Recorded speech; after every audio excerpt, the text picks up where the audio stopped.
Hey, good afternoon, everyone.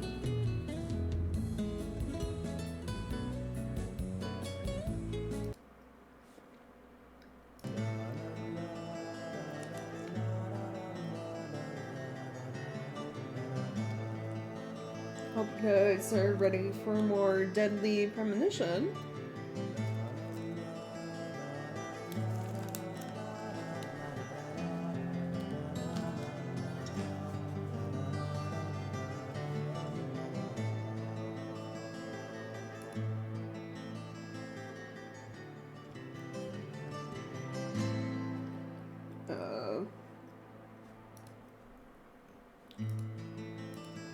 What's going on in the chat?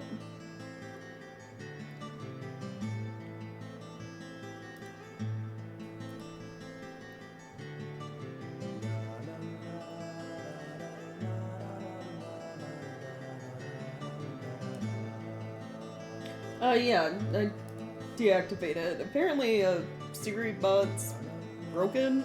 Because usually when I start stream, it, like, joins the channel and then, like, turns all of that off. But I guess it's not working.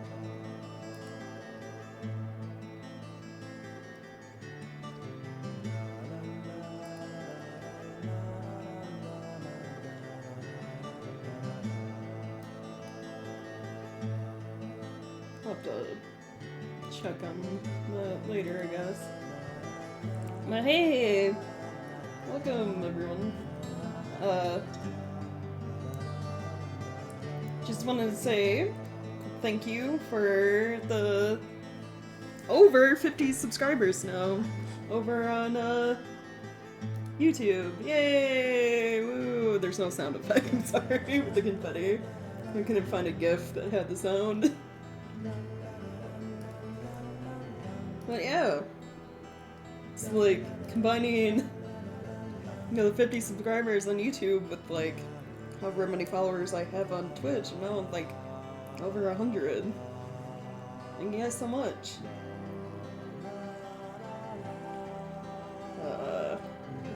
As you know, a little bonus for all your support.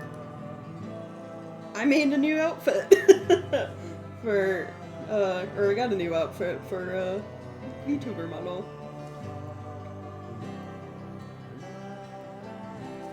Yeah. Alright. That's all I wanted to kind of mention. I usually do like a previously on like kind of update at the beginning of streams. Get you guys catch up with what we did last stream. But Deadly Premonition does that for me, so we're just gonna let the game tell you what we did. Cute. Oh, thanks.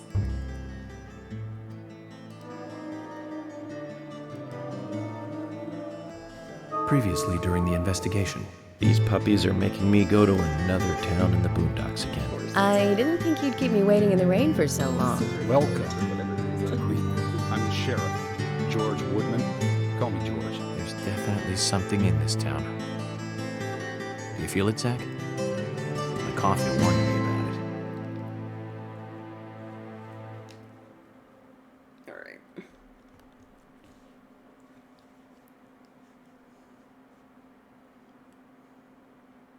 I think where we left off, we had just gone to the hospital to examine Anna's body. The lumber mill is pretty far from here. If that's where she was killed, why would the killer go to all the trouble of carrying her all the way here? I don't know yet. My profiling instincts tell me one thing is for sure, though. The unsub's personality is totally different before and after the crime. The unsub killed her in a brutal, horrifying way, and then displays powerful adoration after she's dead. Something close to love. That could well be the key to all this. I will say this, though, George. Profiling is a risky business. Of course, if the unsub planted those stiletto footprints himself, well then, everything I've just said falls apart. But there's no evidence that he left those stiletto footprints. I'm sure we have Miss Stiletto Heels to thank for those tracks. All I can do is deduce the unsub's feelings in light of the evidence, and carefully figure the unsub's MO. modus operandi, his way of thinking. It usually unveils something that a normal forensic analysis may overlook. That's my way of profiling. It's not for everyone, but it works for me. No, that it? Alright.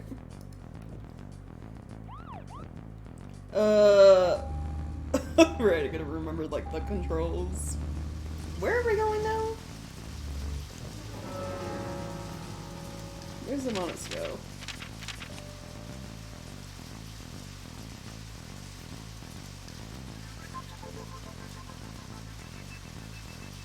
Oh, to the lumber mill. Okay. So, yeah, just kind of turn around from here and follow the road. Got it.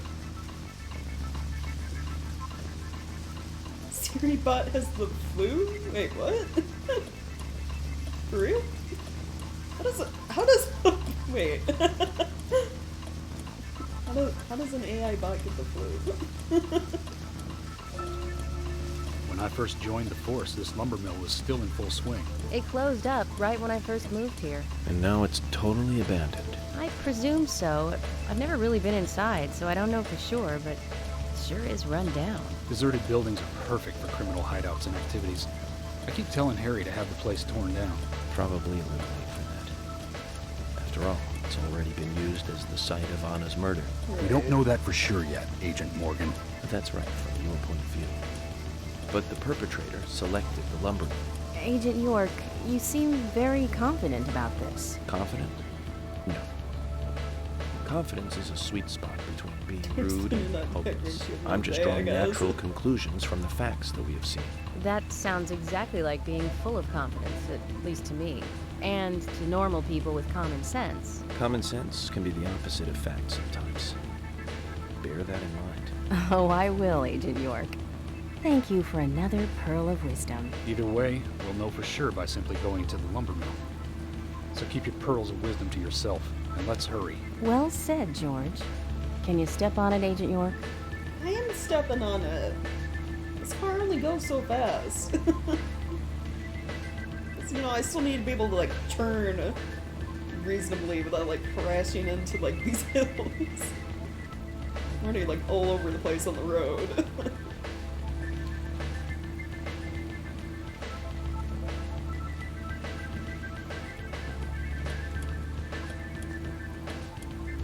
Ah! the slowest and, like, lightest of the crashes. Didn't even make a noise.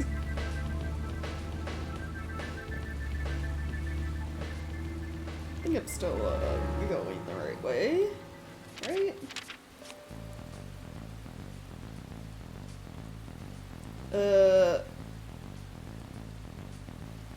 Yeah, okay.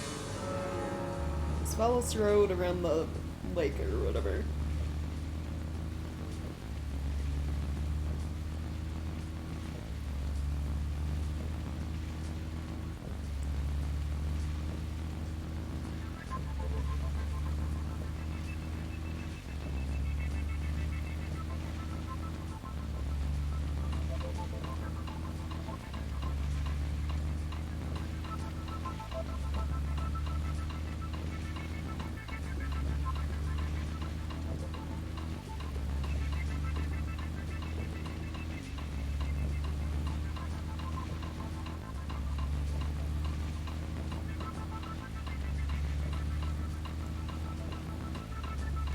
Let's go, and find out if your facts can be trusted. You're full of confidence, right? Let's get to the lumber mill. Wow, okay. You're really not in the mood for small talk like ever. I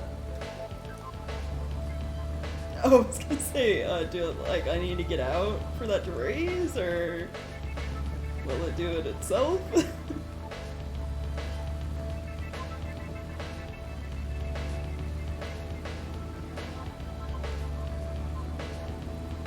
Oh yeah. It's like, the game's wacky, but like, York, in context of doing like the actual murder mystery stuff, is like pretty good FBI agent. You know?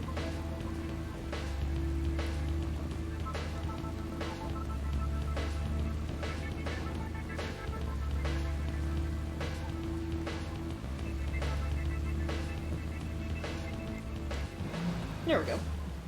It's gonna be a cutscene. Yeah. I'm going in alone. You two stay here. I can't concentrate on profiling with other people around me. Now hold on a minute. We're investigating this case together. Listen, I can't risk the crime scene being compromised by you two. What are you saying? You're not the only professional law enforcement officer here, Agent Morgan. We know how to secure a crime scene. I'm sorry. That was rude of me. But this is how I operate. Furthermore, Yes? Furthermore, what? to me, the outsider FBI agent, every citizen of this town is a suspect. You two could be in on this whole thing for all I know. I have to keep suspects out of the crime scene. How can you say such a thing? Oh, Emily is offended. Is he making fun of us? We should have left him behind and come here by ourselves. You're right. I've never been so insulted. I'm sorry, but I'm just doing my job.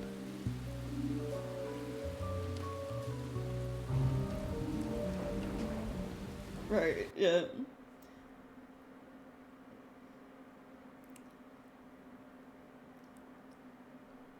Oh, yeah. That, Zach? If they're Sessions with pros, coffee we should let every between both of them, first-person right? shooter gamer out there join the SWAT team.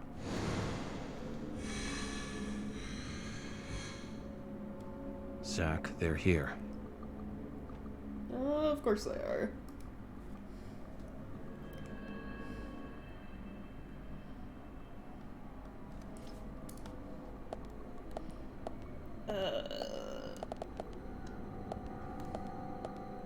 All right, that kid.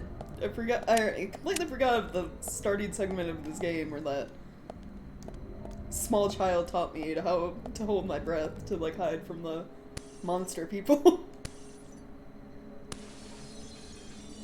Oh, guess they just don't like lights. Broke all the light bulbs. Is there a point of like hiding, trying to hide though, if like I just, you know, have a gun? Gah! Gah!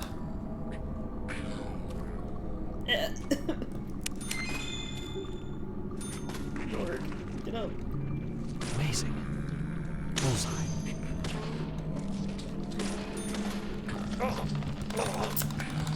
This wasn't fast enough with shooting. Oh, gross. This is gross. Ugh. She like stuck her hand in my mouth. Can you not?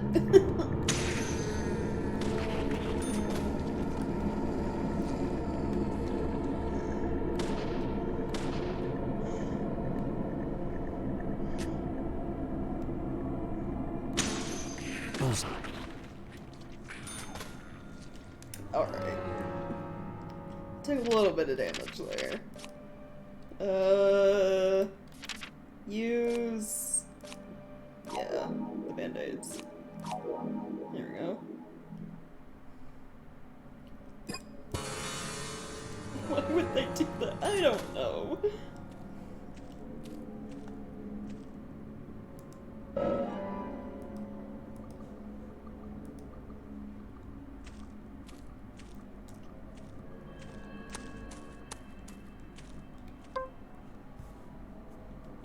Alright.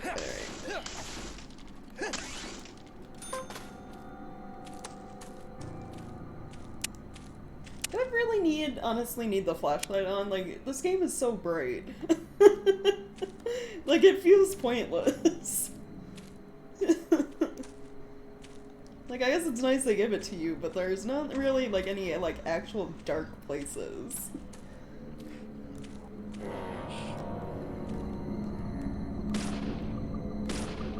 Great.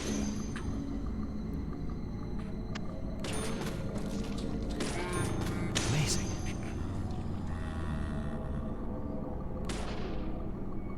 Great. Amazing.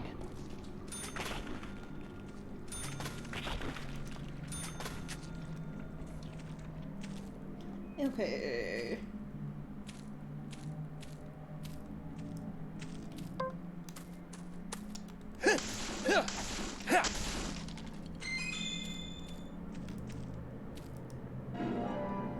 Another first aid kit. Very nice.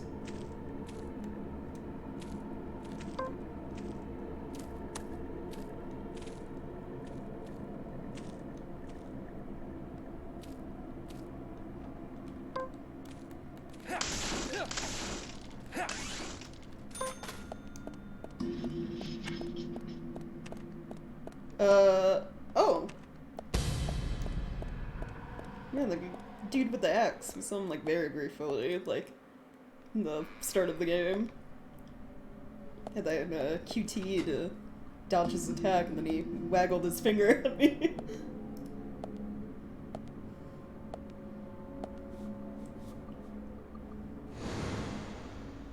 Just as I thought, Zack. This is where Anna was killed. Oh. I mean, killer making it really obvious, huh?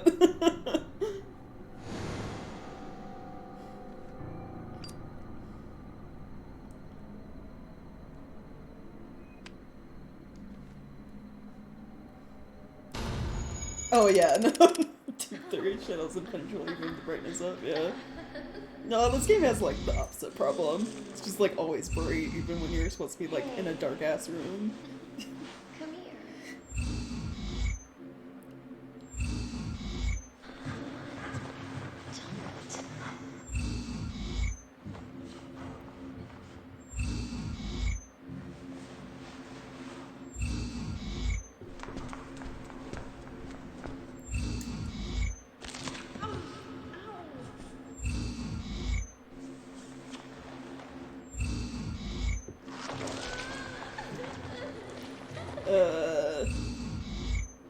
Oh. Well, there's Siri bot. Guess it's working now.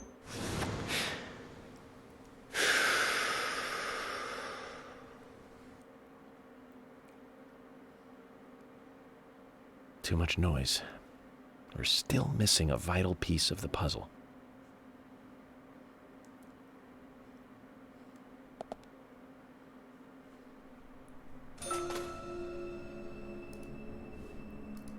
There we go.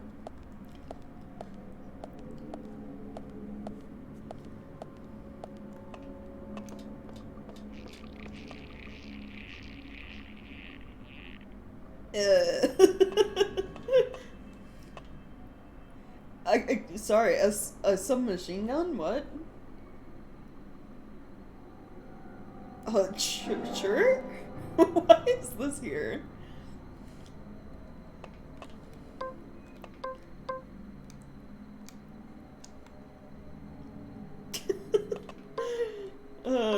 I mean, I'll stick with the handgun for now, because it has, like, infinite ammo.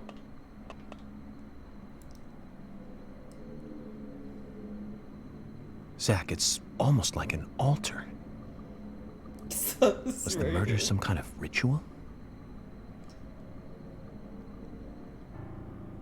I mean, they're making it looks like it. With all the drapes, the literal altar, you know.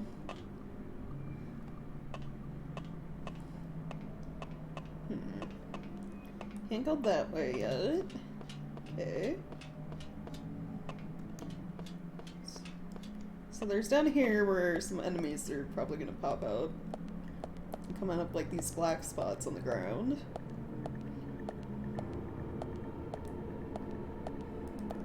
Okay, that doesn't do anything.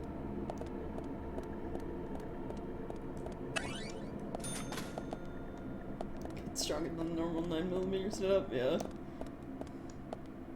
So, okay, there's a door down there, and then there was one up there. Steel pipe. Sure.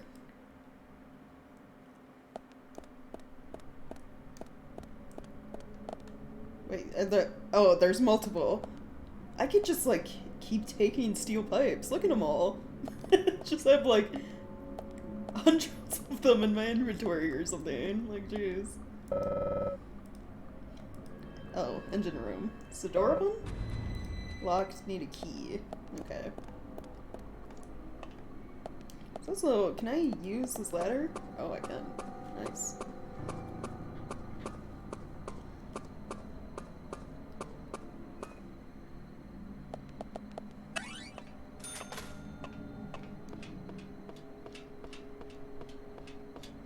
Oh, did I see it down there. The metal, the agent honor.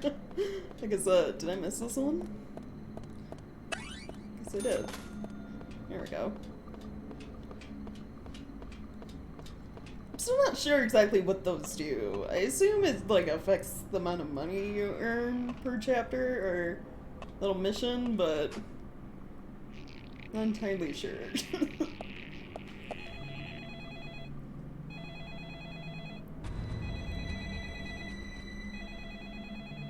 Ooh. Scary phone call. Hello?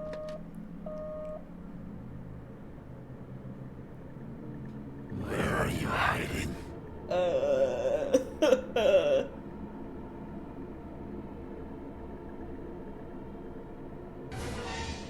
What? The music.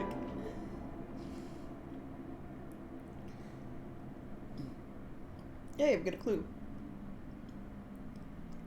I'm gonna say profiling for when we have like all of them though. Interesting. I like how they put a sink in here so I can shave.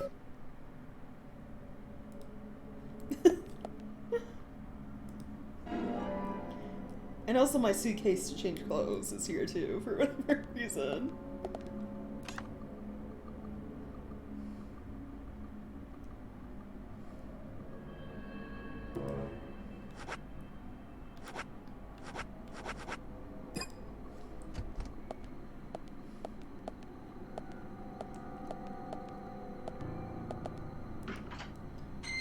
Oh, bunch of keys. Key to the engineering section, yeah, nice.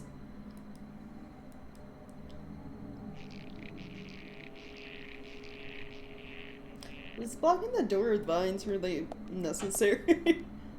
Given that's kind of like the only thing in here. It's the key I need. It smoked salmon in the locker? What? Alright.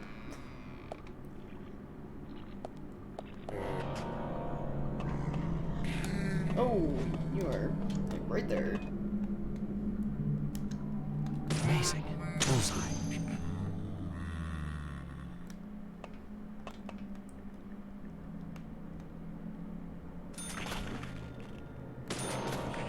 Bullseye. Oh, you need some bagels, yeah.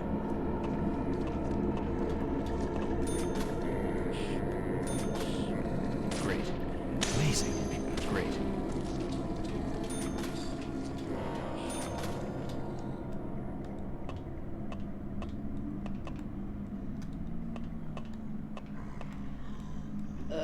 Okay, well, they're kind of like running under the stairs.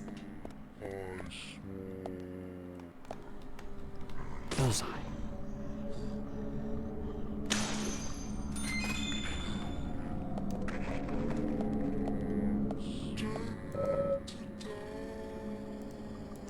Oh, I guess my inventory's full. Get a crowbar. Nice.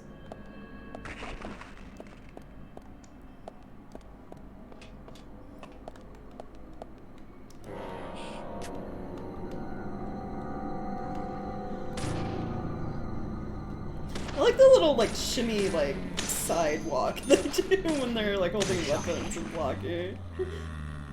Amazing.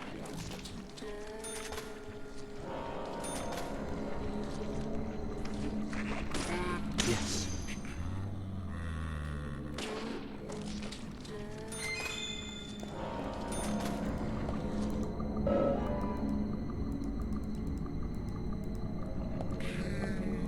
Alright, you guys are just gonna keep spawning, so I guess I'll leave. Yeah, it's like they're doing a little dance.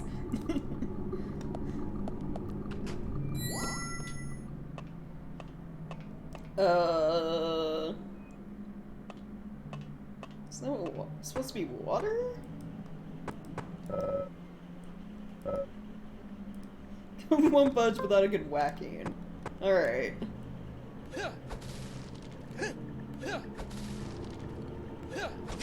There we go.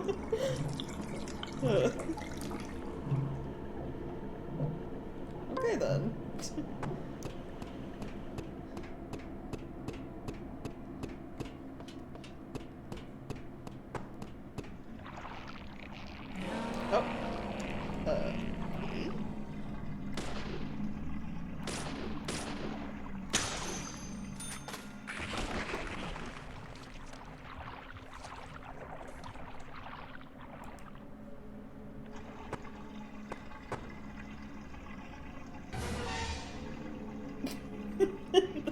sick. Huge upside down peace mark's been drawn on the steam engine tank. Any idea what it means, Zach? You know, I have no idea, York. Nice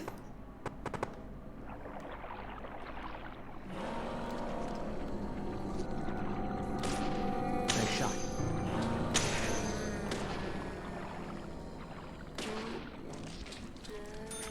Does it have to look like sour milk? I don't know. I was actually thinking the same thing. Like, why does it look like gross milk? Like, could they not find, like, a better texture to use for their water? They could have just used the texture for, like, the lake water or something, you know?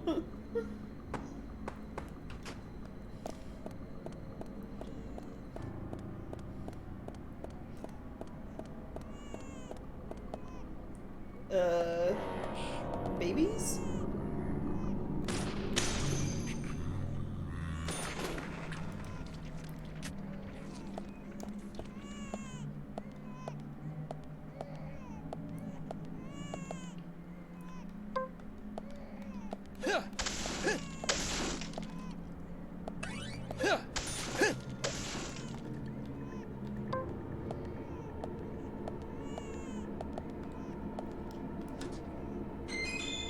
Golf club, huh?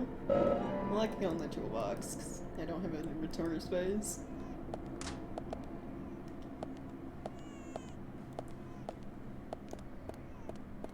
Why is there a baby crying in, like, the lumber factory?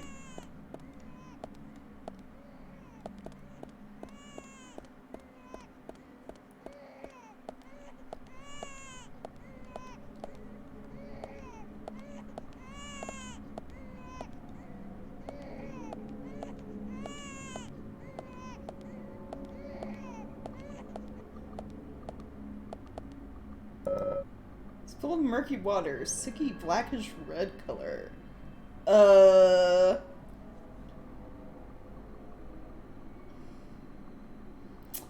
doesn't sound like water. It's gross.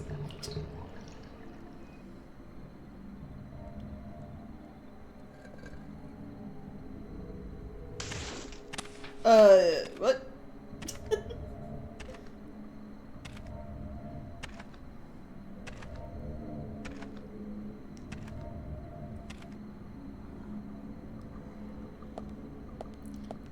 Is that something I gotta be worried about?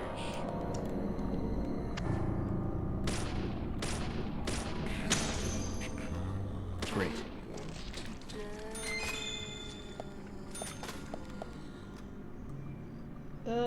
Yeah, I think I got plenty of steel pipes. I'm just gonna leave that there. Nope. Amazing. Nice shot.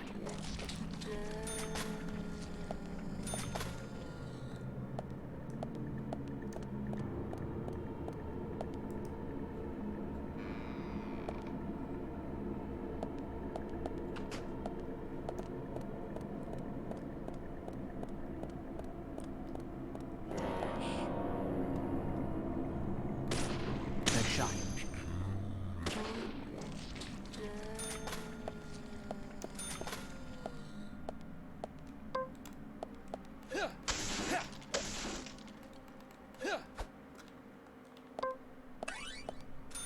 Nice.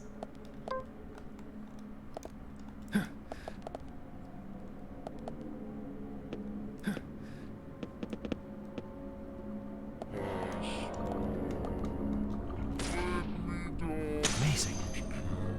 Great.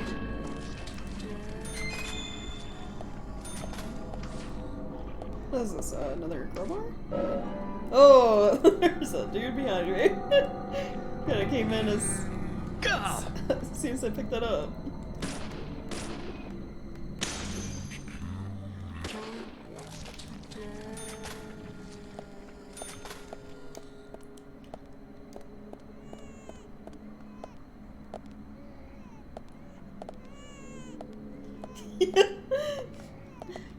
Well, the thing is, they don't see York. I mean, it'd be funny if they were, but he was like very adamant about going in alone.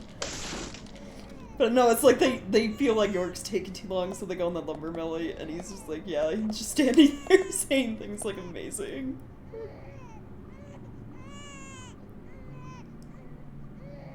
What am I looking for? What am I looking at? It's like a giant room. There's like a pair of lockers over there. So where like the baby noise is coming from, the crying.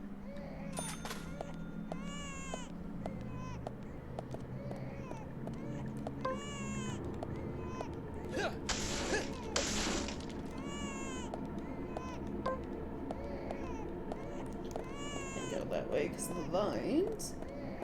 So there's a bunch of like spots on the ground, so some enemies are gonna pop up.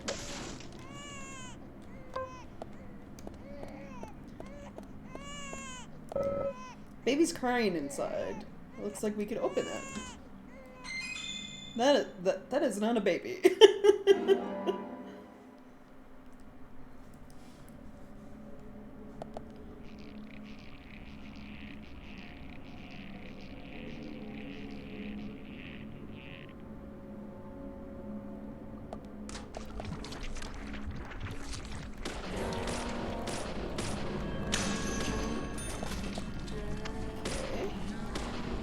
Bullseye.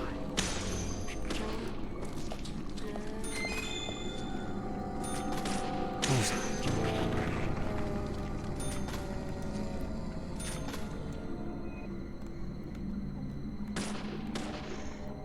Great. Great. There we go.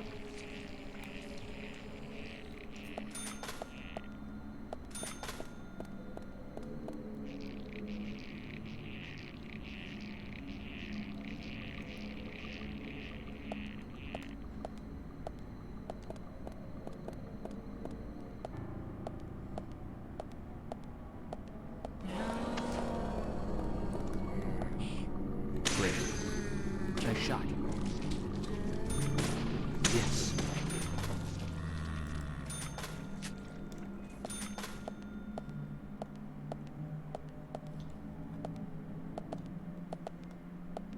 Oh, another gross toilet. Anything inside? Stabilizer. Okay.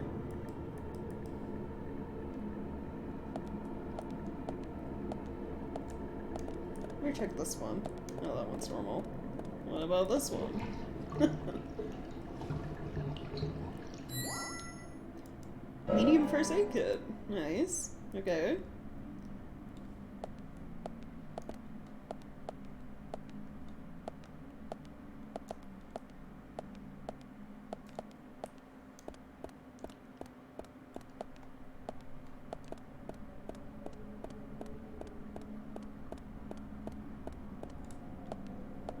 Why are there so many toilets? What? Why are there so many, like, just single rooms with a toilet? They're not even, like, full bathrooms. Amazing. Amazing. Guess you're just not expected to wash your hands at the lumber mill.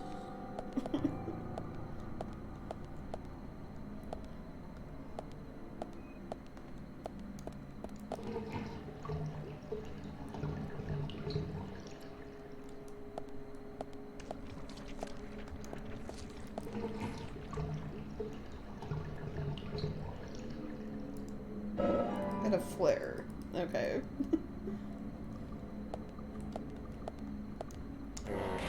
Bullseye.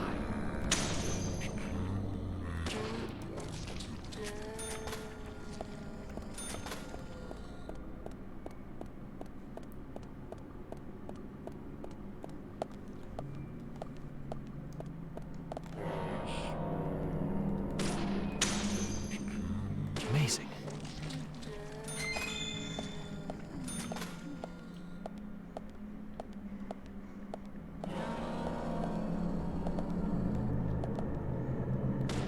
Yes.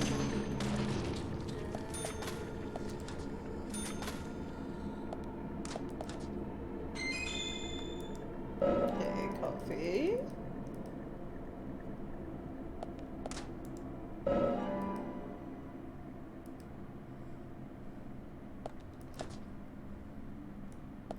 Nothing in that locker. Okay.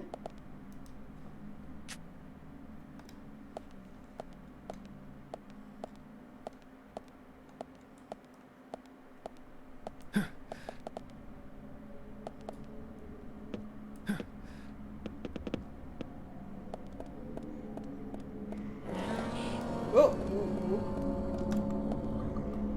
Bullseye. Yes.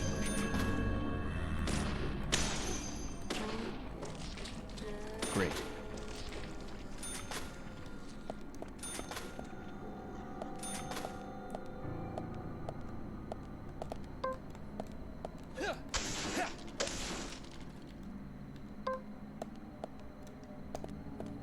So, okay, there's like a back room over here. Anything good? Apparently not. Oh, no, there's some agent. Thanks.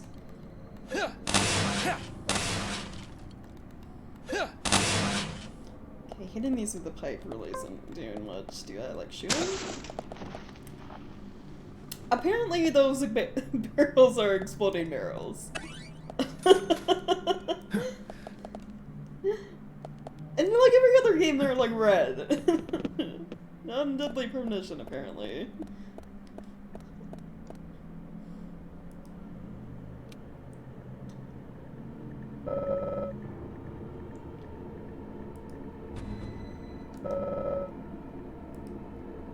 Okay, it's not working.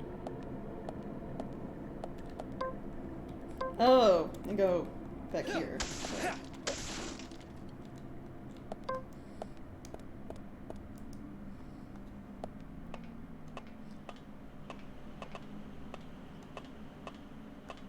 Oh, and then put the fuse box in. There we go. Or the gears, rather. Nice.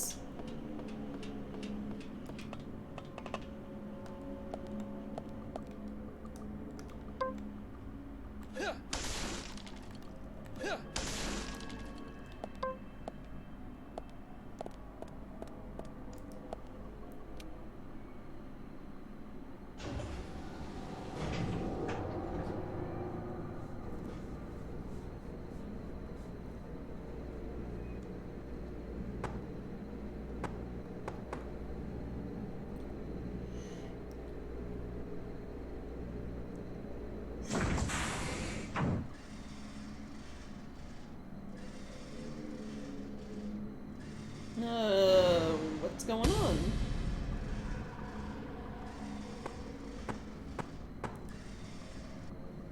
Huh?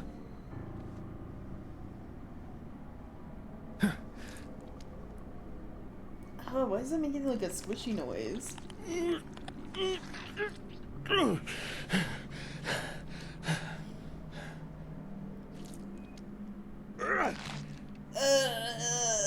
What is that? Hair?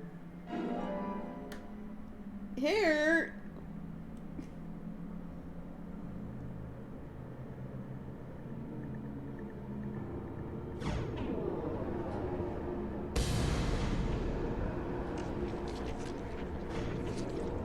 Gross.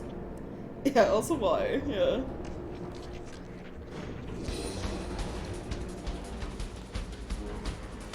Nice shot.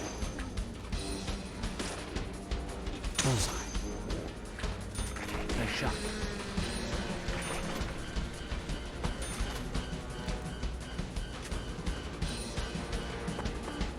Oh, was that two enemies? Okay. Music was pretty dramatic for only two enemies.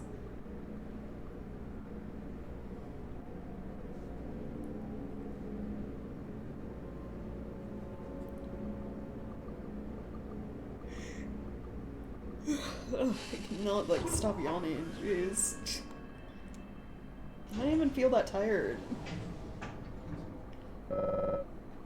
Looks like power's out. Need to restore power to move this elevator, Zach. You got it, York. Oh, I can save.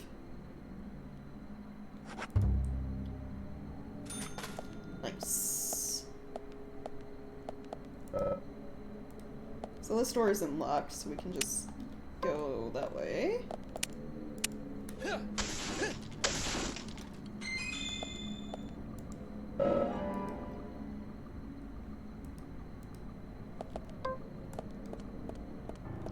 What is this way?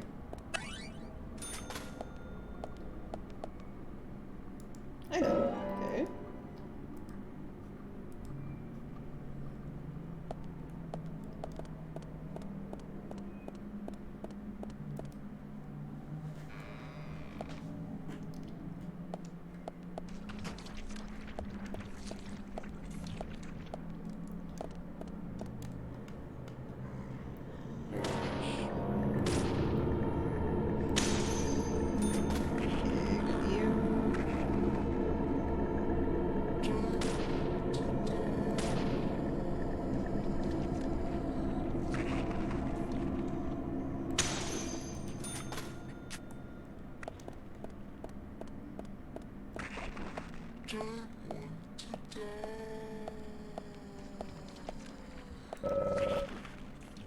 There are no handprints around the part where a doorknob should be.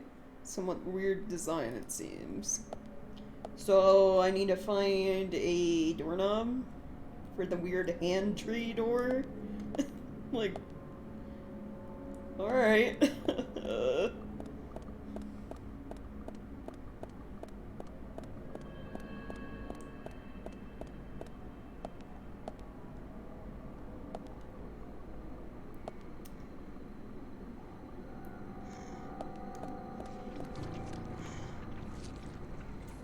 Great. Bullseye.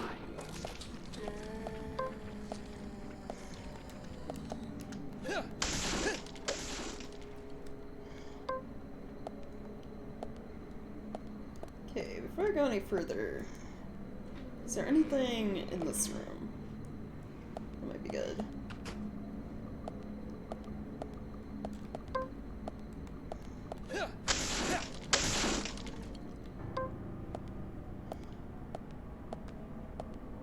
Steel pipe, okay.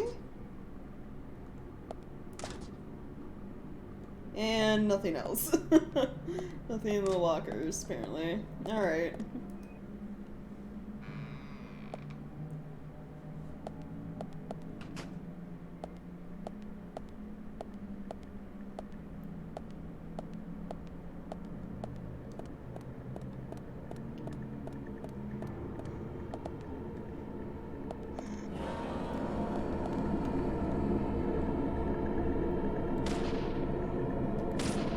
Bullseye. Yes.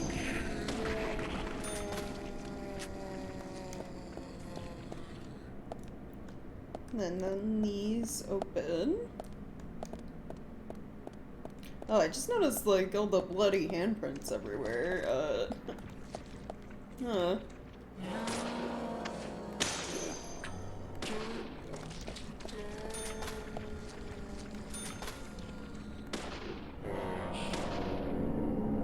Bullseye.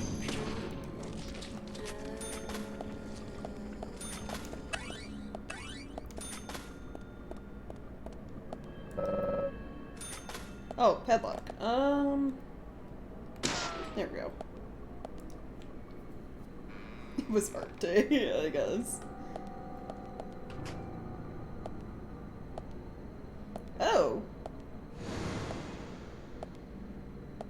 Gonna talk about the weird living tree? Oh.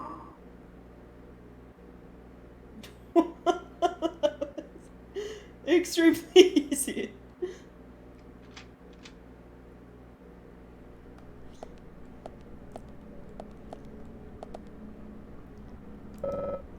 Hand is on the floor, shaped just like those on the door.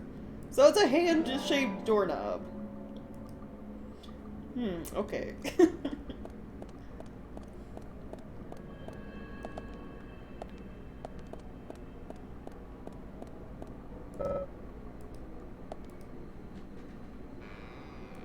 Clement Prosper, yeah. It does look like that, yeah. I like how he just casually, like, rounds the corner. Nice shot.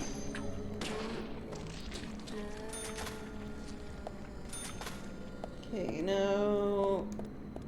Guess I could just go back the way I came, right? Yeah.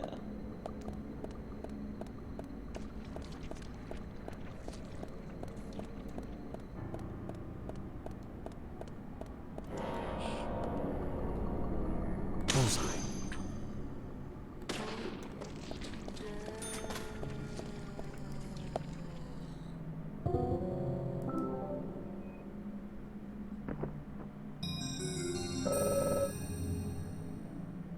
Doorknob is shaped like a hand. Classy for a lumber mill. We'll need a little handshake to open the door. Huh?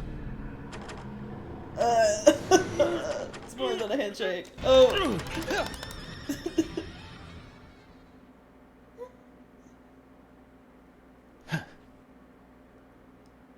What? I was gonna say, what is that, nail? Peeled off fake fingernail. Okay, one more clue.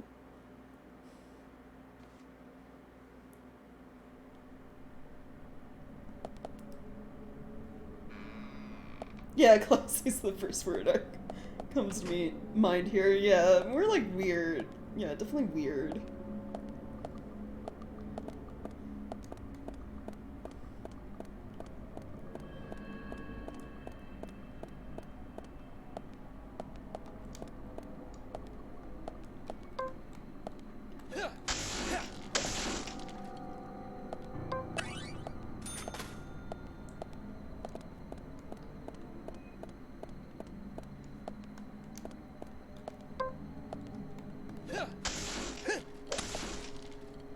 Okay, nothing there. Observe? Oh. Huh?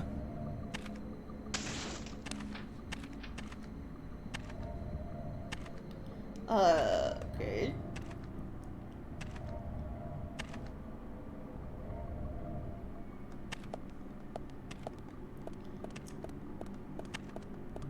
Oh, you can still see him.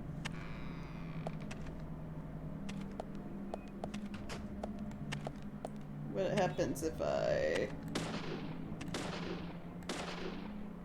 apparently nothing. Oh, and now he's gone.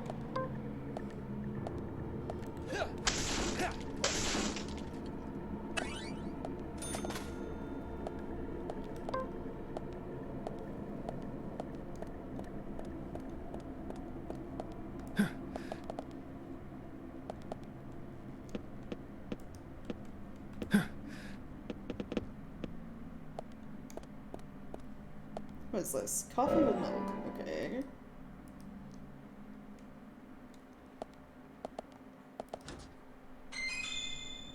And a turkey sandwich. Why does it look so gross? Why? There's not a turkey.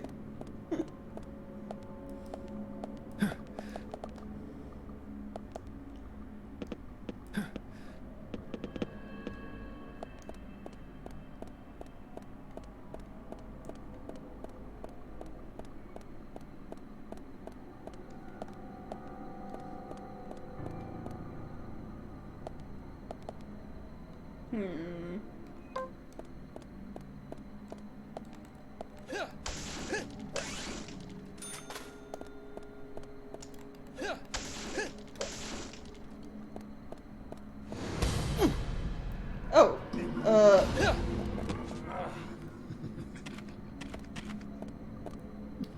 barely dodged that time. And now he's just like gone? Okay.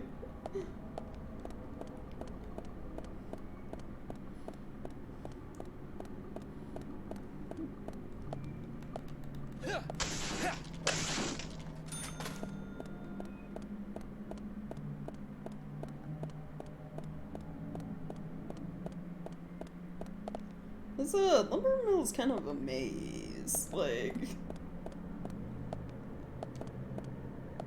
I have no idea if I'm going the right way or not.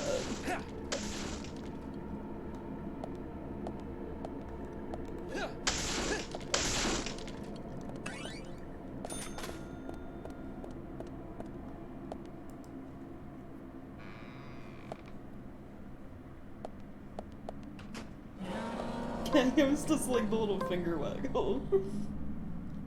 Yes.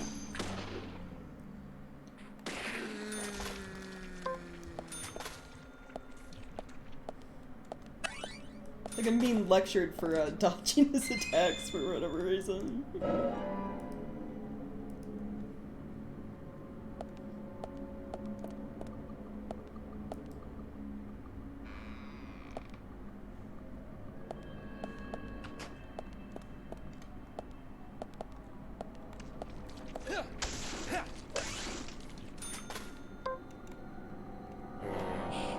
Yes.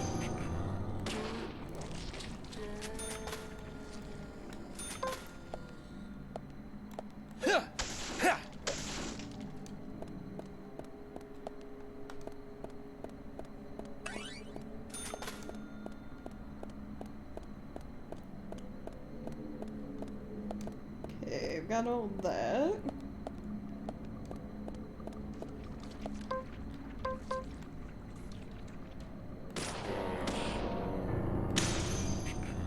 Nice shot.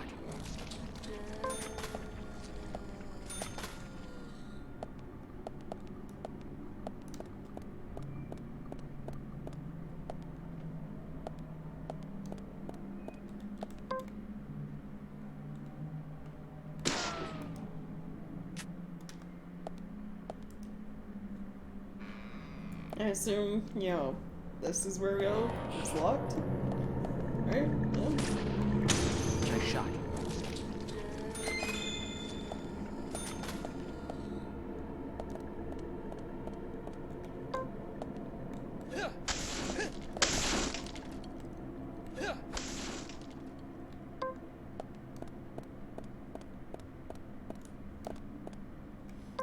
Actually, this is almost broken, so let's throw this away. And take the bar, which I accidentally put in the toolbox. Whoops. Yeah, it's fine. We still got knives.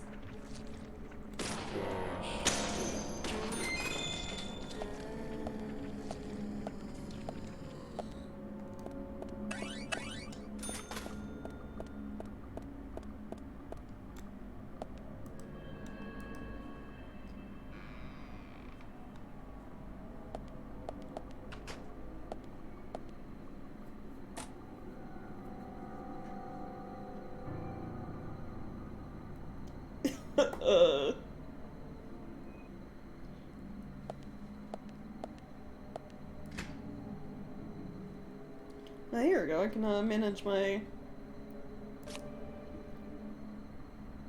inventory. I'm gonna take out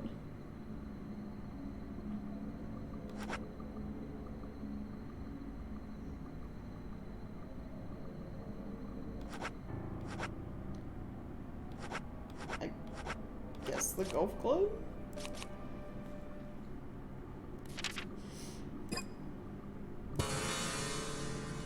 And put some items away, maybe.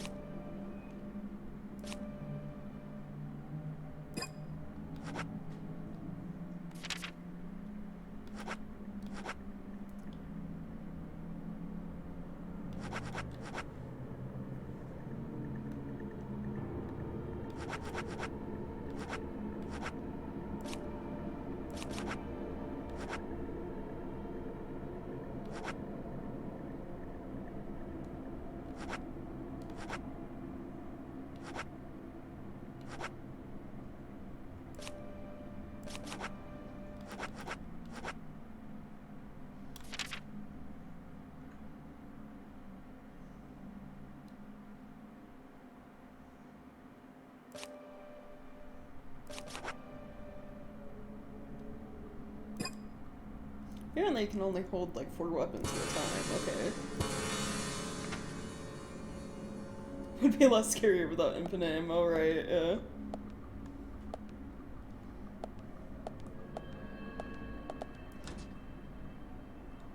Nothing in the locker.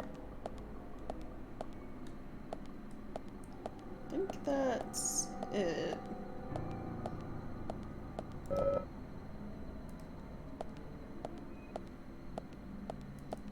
Get saved real quick.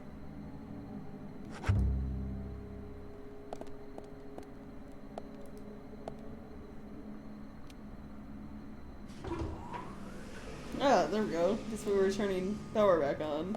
Yeah. Not harder to though. Yeah, right. Another scary phone call?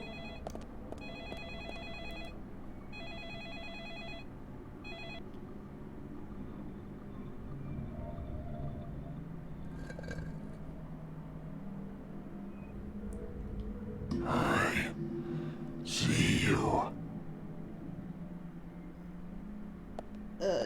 Do you? Hide? Wait, I can hide? Do I need to hide?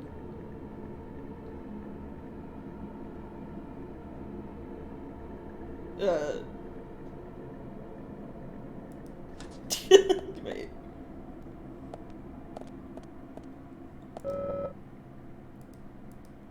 Yeah, take a peek, I guess. Oh.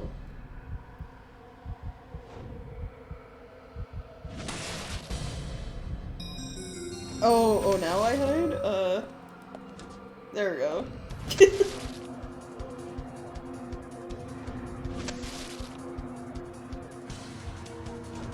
This is a weird, little, like, shift in, perspective.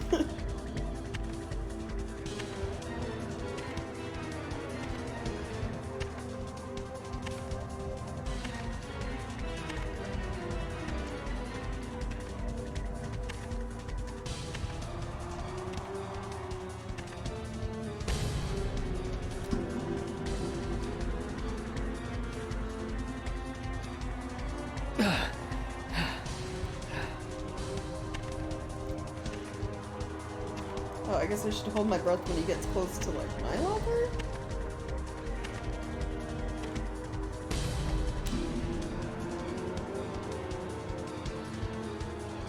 Am I good? God, you are... Maybe if you didn't smoke so much.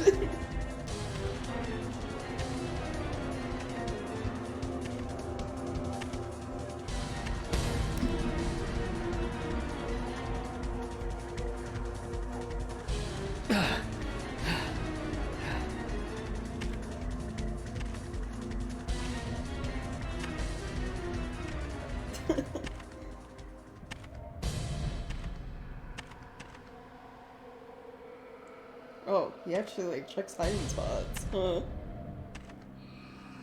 I didn't even know you could hide underneath the table. It's like I only checked, like, this one locker and that's it.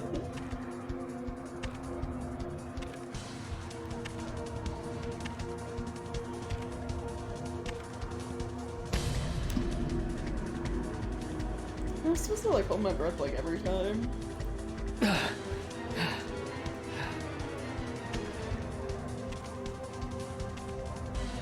Where are you hiding? None of your business. Oh,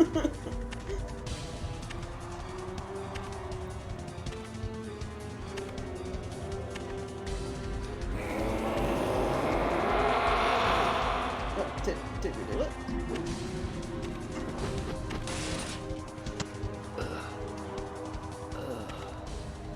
Oh wait, then he has his axe back. What? Does he have, like, infinite axes?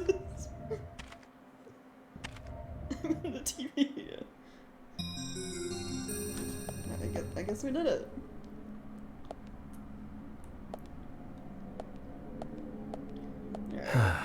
Zach, this is a waste of time. Yeah. We'll go in a minute. Get saved.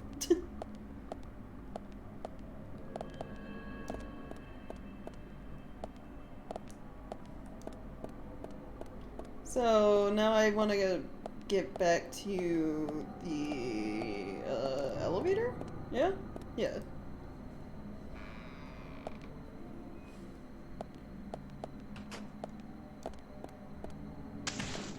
Oh, what? How? How are you behind me? Oh god. Alright, we gotta run.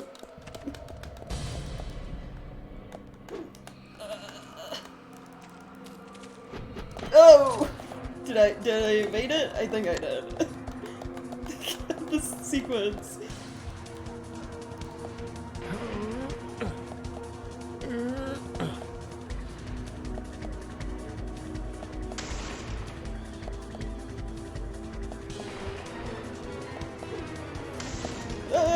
Run!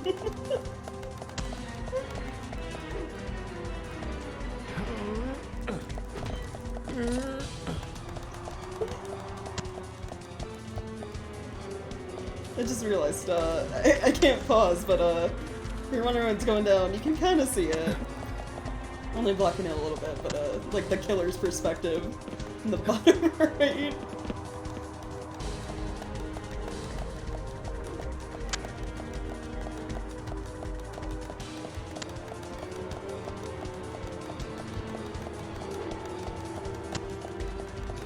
Go, York! Go! Run faster!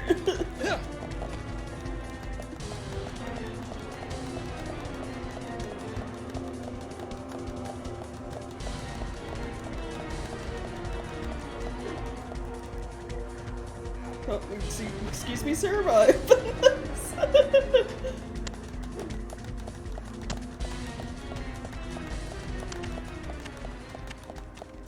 Oh. I'm supposed to hit A. They changed the dodge button. No!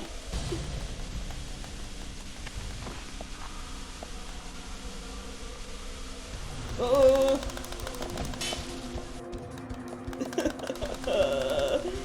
My thumb's starting to get tired. Hold on.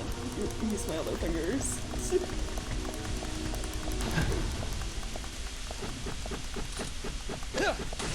What? It looked like it hit York, not the door.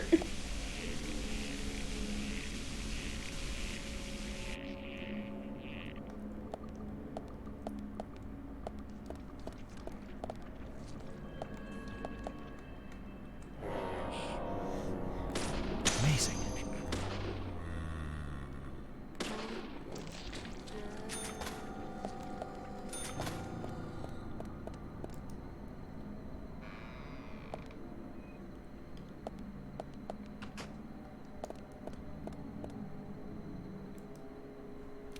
Here we go, back at the elevator.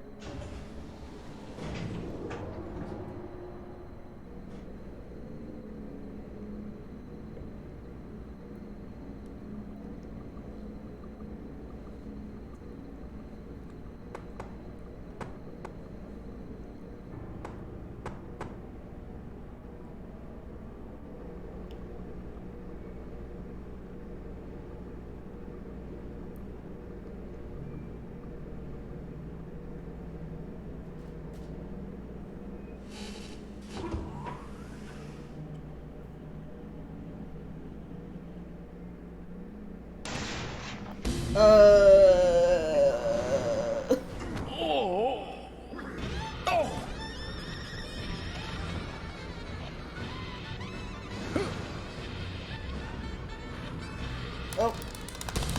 There we go.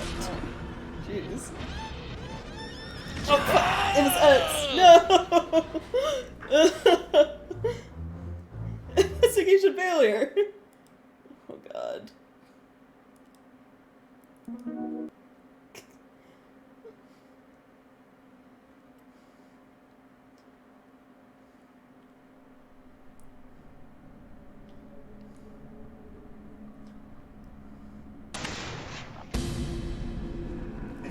Alright, I will be ready this time.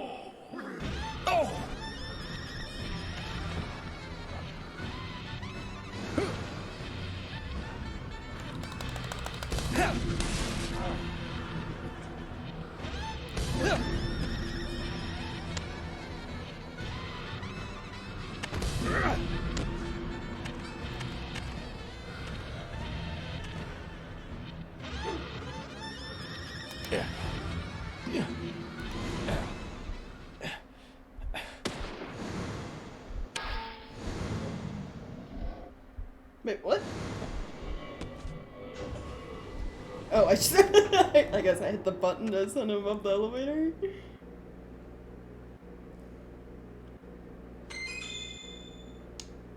Alright then. Torn piece of red raincoat. Oh, I guess that was a final clue.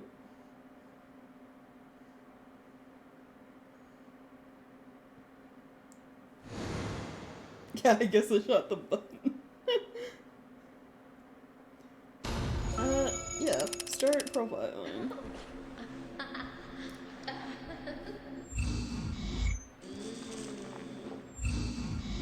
Hey. Come here.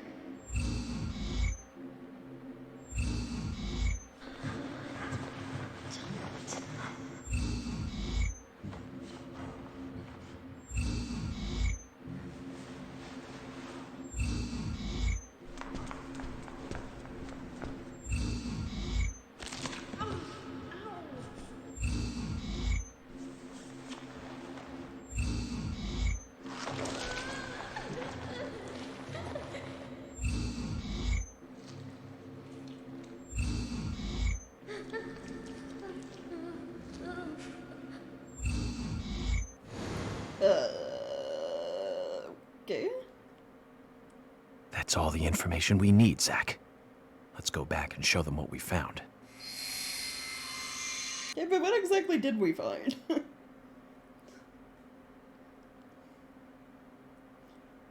I mean, that was Anna, like, she was with someone, they chased her down.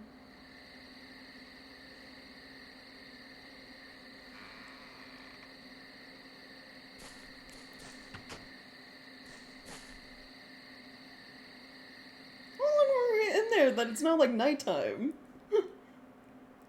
I got here at like noon. Have you seen any of these things before? No, not that I know of. But that raincoat is a little odd. Odd? In a town where it rains so much? Well, the people here rarely go out in the rain. I moved here during high school, and I never really understood why. Can you shed some light on this, George? Oh, well, there's an old story, folklore. It's a fairy tale to me. Something about a killer in a raincoat who appears on rainy nights. Oh. A vicious killer in a bright red raincoat. Yeah, that was it. Just a foolish piece of superstition. The person we've been A seeing? rubbish story someone made up. Not many people still believe it, but I guess it's a traditional place. Most of the shops still close up when it rains. School's out too. What? How frequently Since did there's they no close reason to go school? If it rains a lot Not here. many people ever wear raincoats. And now the raincoat killer has leapt out from his picture book. Oh, by the way, would you two kindly show me your backs? Our backs? Is this related to the case? The person with the upside-down peace mark in that photo we found. He's our killer. And what makes you so sure about that? Zach and I saw him kill Anna in the lumber mill. He mentioned Zach. He killed her. Directly to them. Right in there. So, like, Oh, one thing. Please don't ask me about Zach. That's a private matter. what? York, you can't just bring him Anyway, by up. showing me your backs, we can clear up most of my concerns about you. Isn't that for the best? You do want to remove yourselves from the suspect list. It will make things a lot easier. This is insane. Your methods are rude, insulting, and out of the question. And Emily is a female officer. Forcing her to show you her back is harassment. I don't care if you are FBI or not. You are out of line.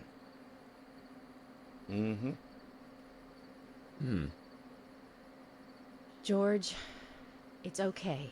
Uh, Let's just show him and get it over with. Emily, are you crazy? Look, we flash our backs and he'll start trusting us a little more. Right? Agent York? I guess this is awkward. Also, yeah, so they can hear York when he talks to Zach. Just haven't said anything about it.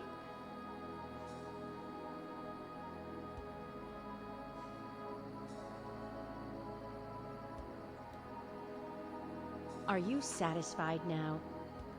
Yes. My apologies. Now you, George. Yeah, okay. I can't refuse it now, can I? But don't expect to get your way all the time, Agent Morgan.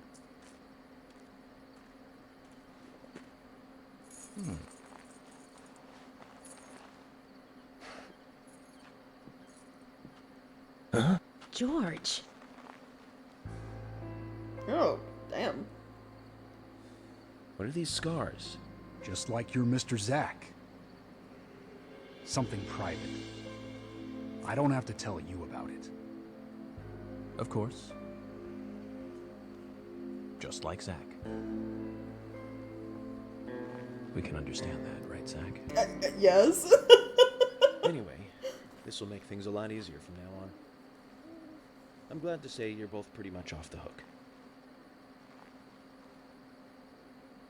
Thank you for your cooperation. If anyone is suspicious around here, it's him. He's the most suspicious. No, I don't think so. But he certainly is the most irritating. We've studied the crime scene. You know what we have to do next, Zack. George, can we arrange to have the townfolk gather in one place? There are some things I want to address with the townfolk. Very well. I'll arrange to have as many as possible gather in the community center tomorrow. Thank you, George. I thought they both sigh. Like, jeez.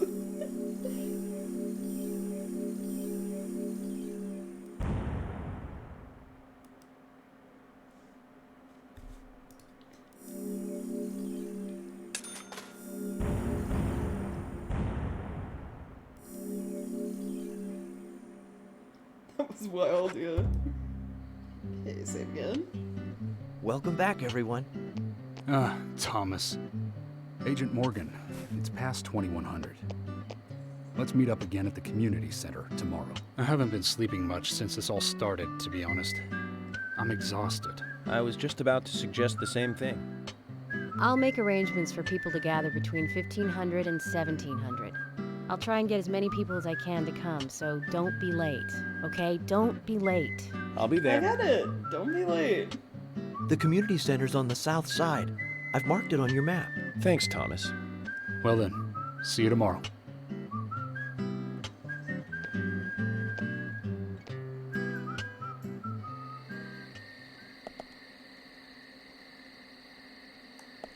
What the purple marks mean?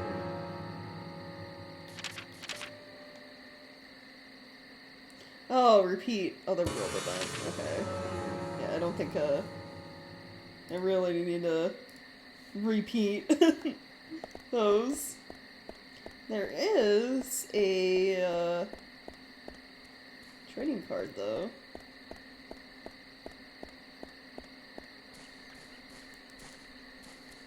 How do I get in there?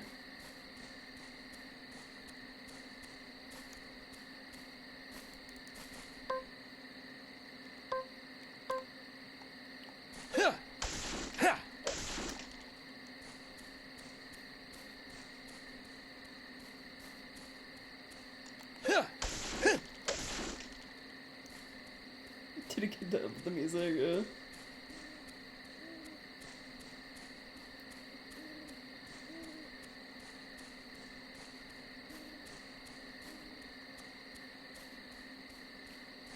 Oh, this does not lead me over there. How the fuck?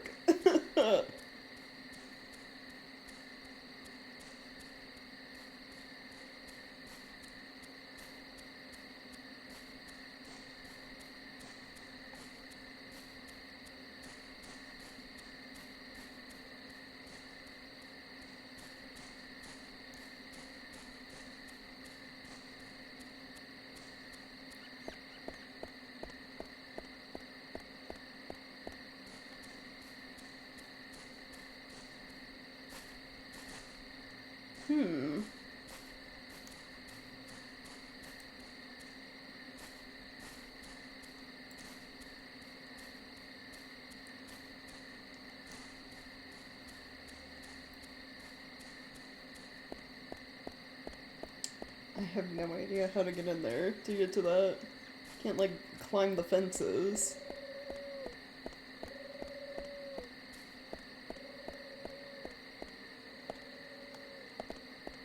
Oh well.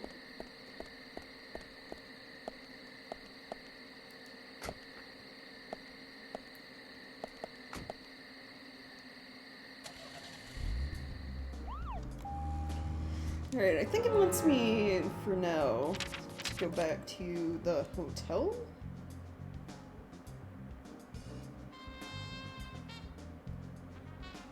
My marker's with the community center, but, it's not that time yet.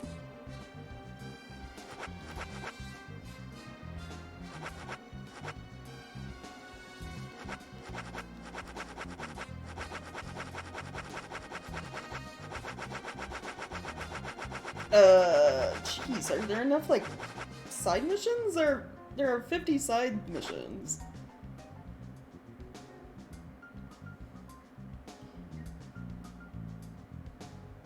Okay.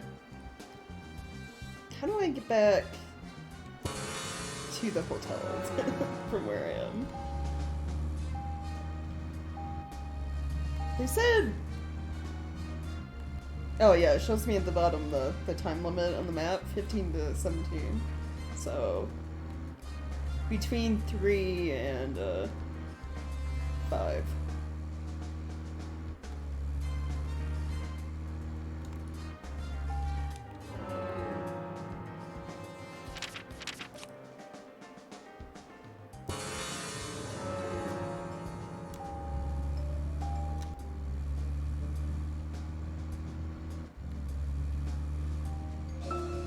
Tremors. I think Fred Ward was in it. You say Fred Ward, and I say Remo Williams, The Adventure Begins. That one was back in '85, I think. Directed by Guy Hamilton. Guess Hamilton was aiming to start a series like 007, but it had no sequels. A real shame. Do you remember the martial arts they used in that film? Called Senanju? The ultimate in martial arts, using no weapons at all. Remo's Master Chun ran across water, remember? And he loved soap operas. Man, that was a good character. He was played by Joel Grey, the best supporting actor in Cabaret. Of course, in Remo, he had so much makeup on you couldn't tell. Okay. Thank you for your movie knowledge, York.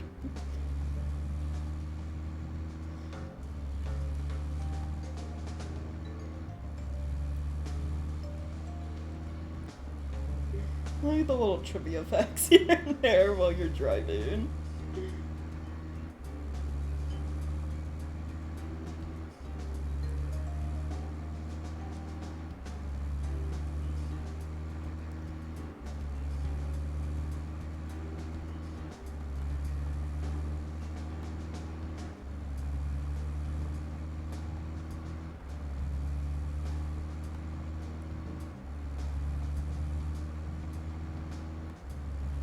Really big in a obscure movie trivia, yeah.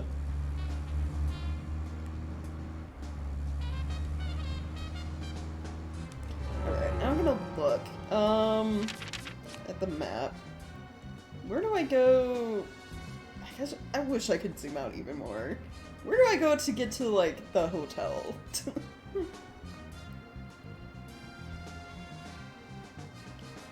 It's the electrical substation. It's a farm. Sigourney's house. Oh, they show you where all the NPC houses are. Becky's house? Becky, man, she lives in, like, the middle of nowhere.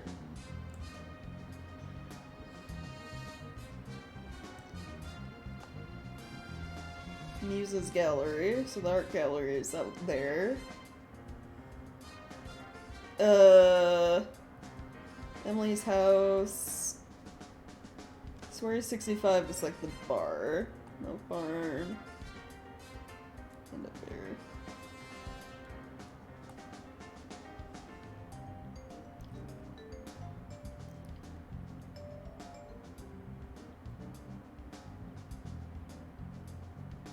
Okay, the hotel is over here by the lake.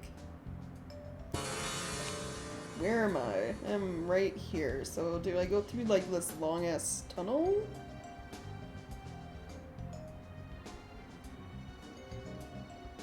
Oh god, I do. I go through like the long ass tunnel and then like kind of over the river through town? No. Through the tunnel, yeah, over the river and the bridge. And then I want to take a left. Why is the map in this game so large? Okay, so keep just going down this road. Okay, go through the tunnel.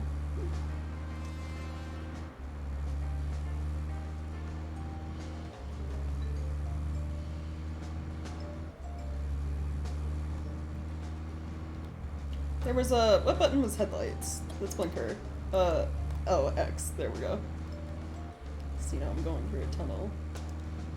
Why is there debris in the tunnel? The headlights also don't do anything, so it doesn't matter. Just around Eastern Washington? I have no idea where, what is the town called? Greenvale or Greendale? Wherever this town is, like, setting is supposed to be, this fictional town.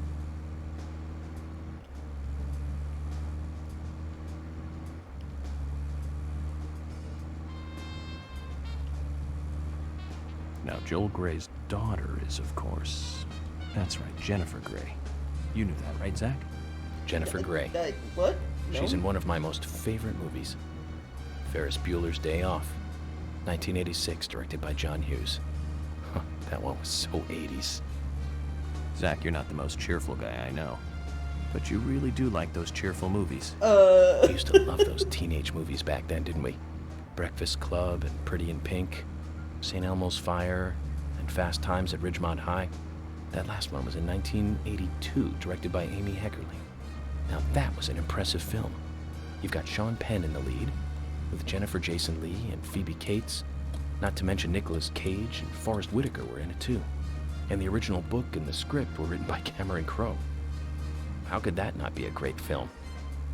Do you remember, Zach? When that movie ended, Sure. the last words, the end, was from an arcade game. That's right, it was from Missile Command.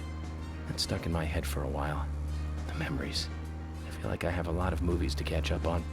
Let's just hope we can get to the end of this case soon. Then maybe we can catch up on a few. Right, Give yeah. some thought about what movie you want to see next, Zach.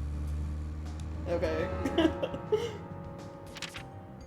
Oh god, the menu got all messed up. Why? Why is the menu broken?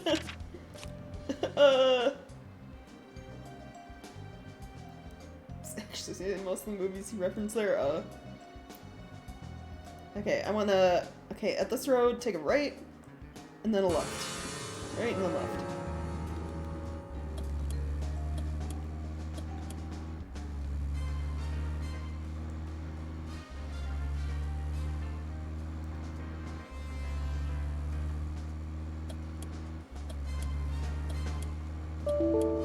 No! The game crashed as I was driving!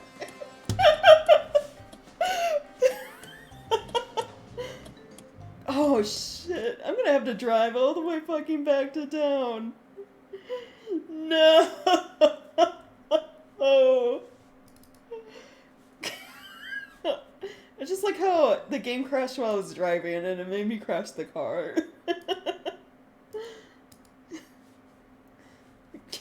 Yeah, that's 3.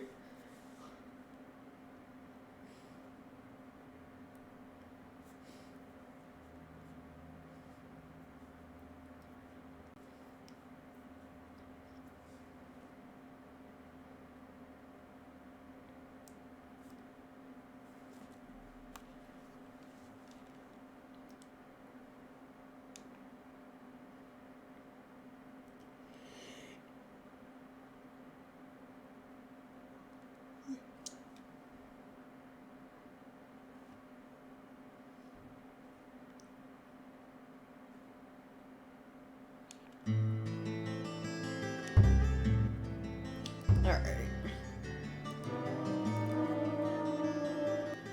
Previously during the investigation. We don't need the previously on right now.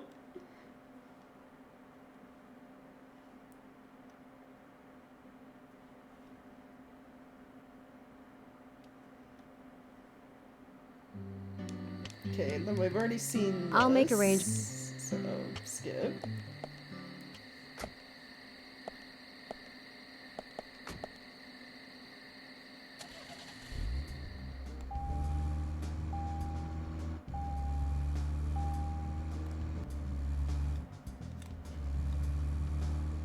Now, which road leads out? The right one, okay.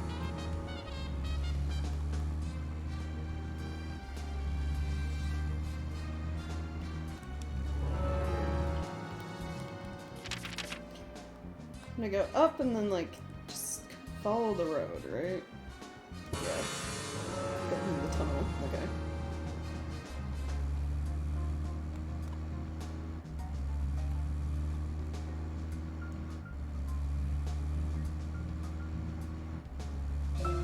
Tremors. I think Fred Ward was in it. You say Fred Ward, and I say Remo Williams, The Well, we Adventure get to Begins. listen to the trivia facts a That second one was back in time. '85, I think. Directed by Guy Hamilton. Guess Hamilton was aiming to start a series like 007, but it had no sequels. A real shame. Do you remember the martial arts they used in that film? Called Sinanju?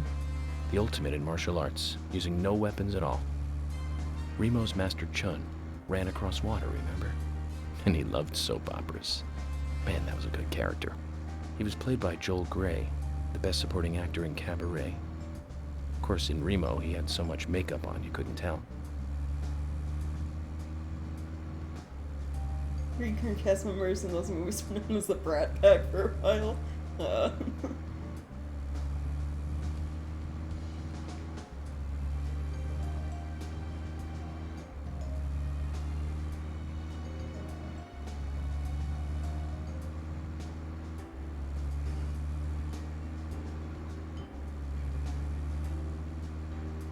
Guess if I see any like phones along the way when I'm doing these long drives, I should probably like pull over and save.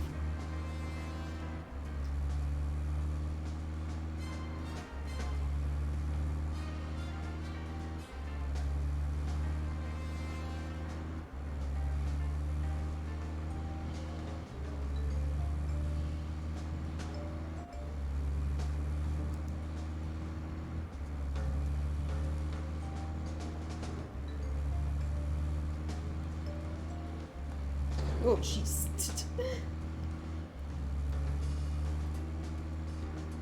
I barely, like, nudged the stick on my controller to turn to avoid that. Because the car doesn't like it when you adjust when you're going fast. Oh, you say fast. This, like, car's max speed is 50 miles per hour. Now, Joel Grey's daughter is, of course... That's right, Jennifer Grey. You knew that, right, Zach? Jennifer Grey. She's in one of my most favorite movies. Ferris Bueller's Day Off. 1986, directed by John Hughes. That one was so 80s. Zach, you're not the most cheerful guy I know. But you really do like those cheerful movies. We used to love those teenage movies back then, didn't we? Breakfast Club and Pretty in Pink, St. Elmo's Fire, and Fast Times at Ridgemont High. That last one was in 1982, directed by Amy Heckerling. Now that was an impressive film. You've got Sean Penn in the lead, with Jennifer Jason Leigh and Phoebe Cates, not to mention Nicolas Cage and Forrest Whitaker were in it too. And the original book and the script were written by Cameron Crowe. How could that not be a great film? Do you remember, Zach? When that movie ended, the last words, the end, was from an arcade game. That's right, it was from Missile Command. That stuck in my head for a while. The memories. I feel like I have a lot of movies to catch up on. Let's just hope we can get to the end of this case soon. Then maybe we can catch up on a few. Give some thought about what movie you want to see next, Zach. Then I wanna... Hold on. Look at the map. I think I wanna turn left. Or not. Where the fuck?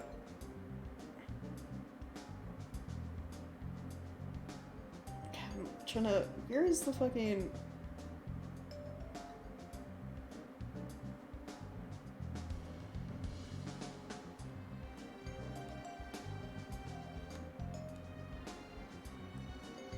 That's electrical. Where's the hotel at?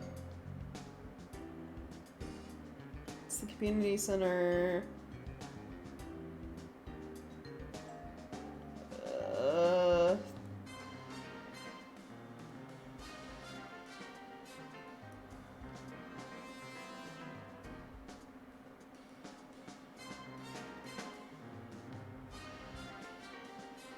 That's a hospital. Okay, the hotel is to the right. So yeah, I want to take a left, and then the second road, take a right, and then a little further left.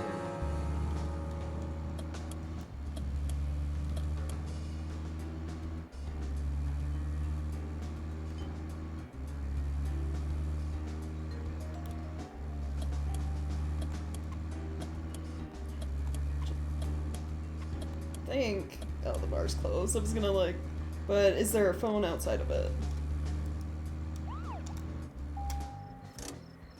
There's a phone right here. I'm gonna say real quick, just so like if the game crashes, I don't want to drive all the way back to town. Zach, is there something here that you want to check out? We need to be at the community center by 1500 today. Think of talking in front of all those people. What do you think, Zach? It's going to get fun. Yeah, okay, York.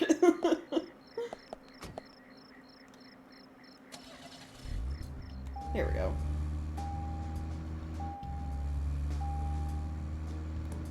Then, just double check the map.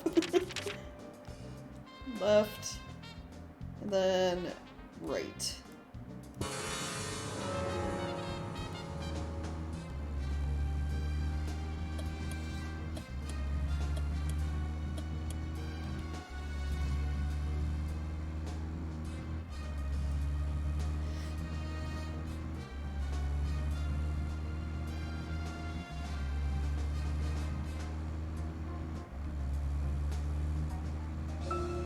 Okay, Zach. I've been thinking about what movie I'd like to watch next. And finally, I've made a decision. It's always hard to narrow it down just to one movie, but I've put a lot of thought into this, and I'm sure you'll agree with me. 1975. Directed by Steven Spielberg himself. No. The grandfather of panic movies. Set in a small town in Massachusetts. That movie made me stay away from the beach for years. I was always afraid that a hand might come floating up. You know what I'm talking about, right? Jaws. Yeah. It's Jaws. The underwater camera work accompanied by that John Williams music. I'd never been that scared by a movie before. But the best thing about it is that it isn't just another panic movie. The mayor who won't close the beach even when there are so many victims. And Chief Brody putting the citizens' lives above all else. The film gave a lot of time to the dispute and friction between them. It certainly had a lot of messages for a 2-hour film. That's probably another reason why it was such a record-breaking hit. One of my regrets in life is that I didn't see it at the movie theater. I guess I was still just a child back then. But still, I wanted to taste that terror in real time. That reminds me, Zach. Did you know this one? Jaws also appears in another movie that was produced by Spielberg, the second Back to the Future. It was directed by Robert Zemeckis, who later made Forrest Gump. When you say Jaws, you That's mean also a the masterpiece, shark of course, Bruce, but right? we'll discuss that another time. Or like the actual So movie. the scene where Jaws appears is right after Marty McFly goes 30 years into the future. He passes by a movie theater and is attacked by a holographic shark. Marty is shocked, of course. Oh, whoops. Zach, we'll finish our chat later. Just Let's cut take a off walk your- around here. Sorry. No, we'll finish our chat later.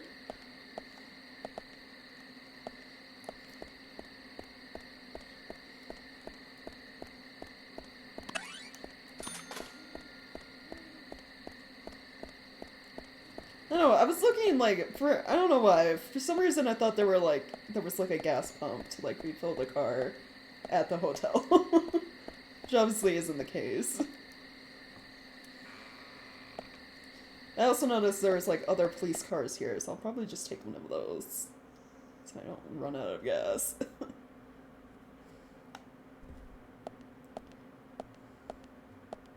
Polly, you're still awake?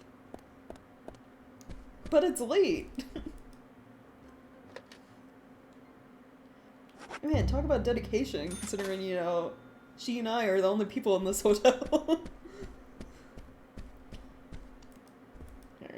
I gotta try to remember where my room is.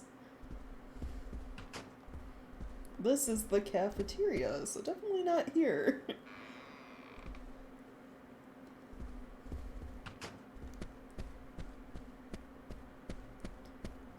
Oh, is it this one right here?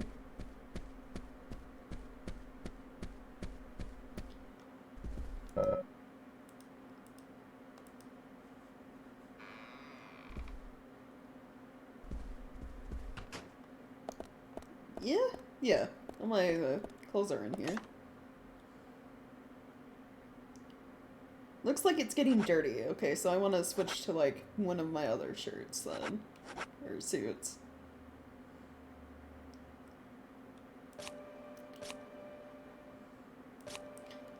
Okay, because this one, 10 hours for it to get clean. Clean this one. 24 hours for it to get clean. Okay. So, York need a shave.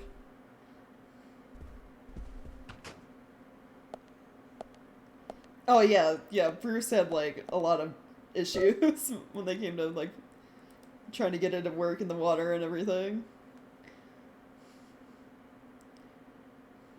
Should be lucky we got like a full feature film from that.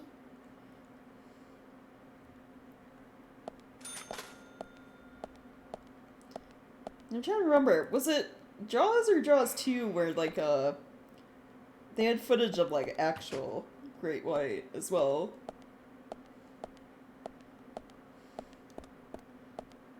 Like in one of the underwater like cage scenes. Light sleep 3. Who sleeps for only 3 hours? Okay, it's what time is it? 12.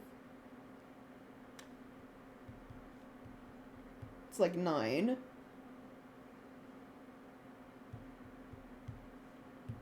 I sleep 6 hours, I'm gonna be up at like 3 a.m. Or York will.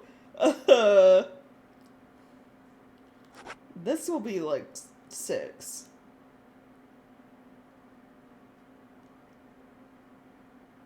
a.m.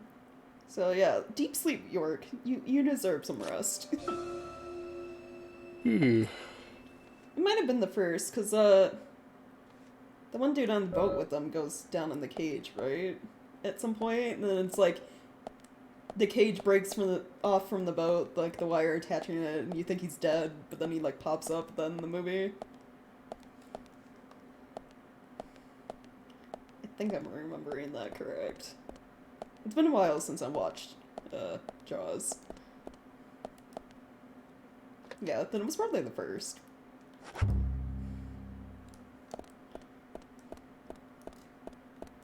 Alright, so I got time before everyone meets at the community center, so I guess I can, like, go to town and explore. Do other things for a little bit. I have all those,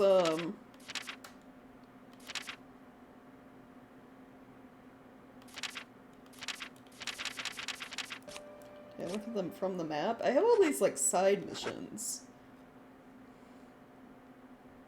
So this one comes from Becky. From chapter 6 to chapter 9 it's available.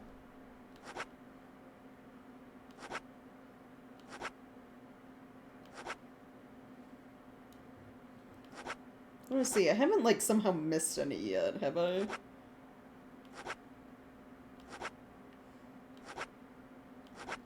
Chapter 7, 6.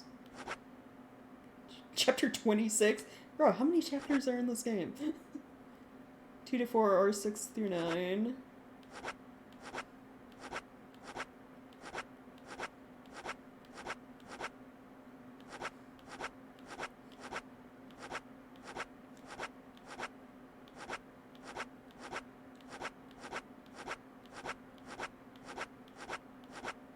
Chapter 9, 7 through 9. Chapter 8 through 9. Chapter 8. Okay, I have it.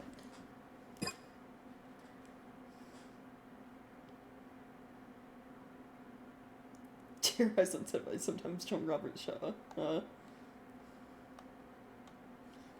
Yeah, this is a map of the hotel. Anything inside? I was wondering if it showed like trading cards or something. It doesn't. Well, we can go, you know, to the cafeteria and get our daily fortune-telling coffee.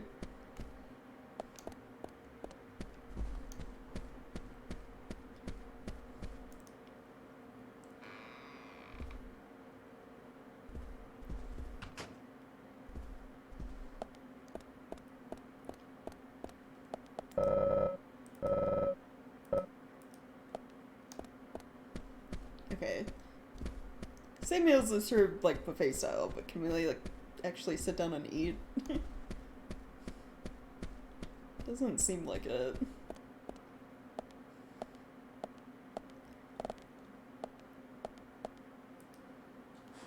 Oh well, we'll just have our coffee.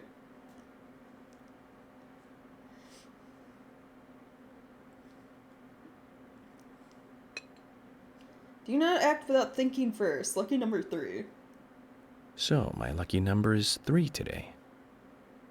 The first case I worked after joining the FBI had 3 victims. Oh. Okay.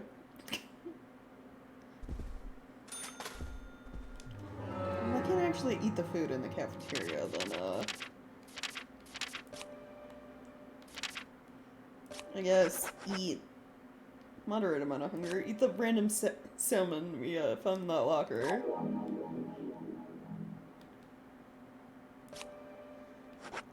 And the can of pickles.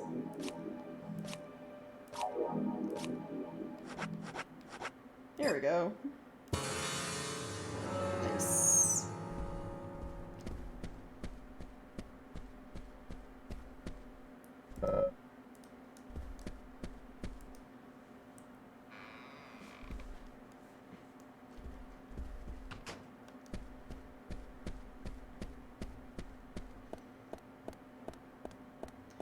Alright, what's the weather like today? Today's weather is good, but it might rain in the evening. Okay. Oh, hi.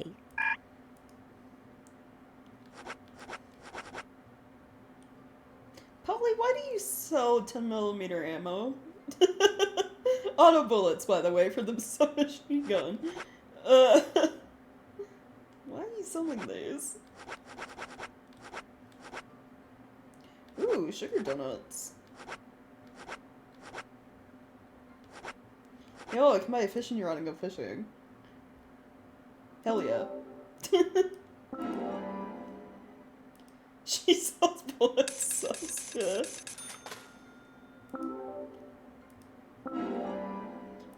Yeah, I'll buy some bait. Why not? Your can spend free time fishing.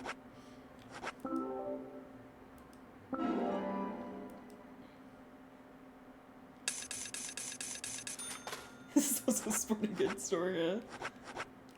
Okay. Yeah, buy, like, some donuts. Sure, a donut.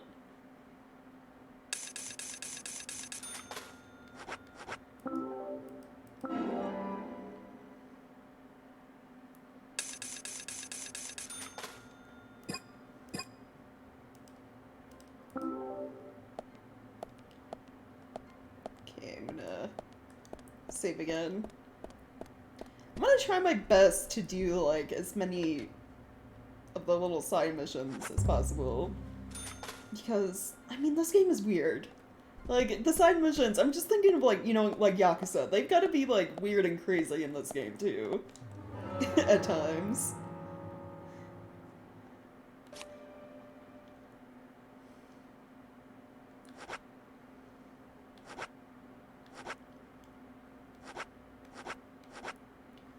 So, there's one from Becky.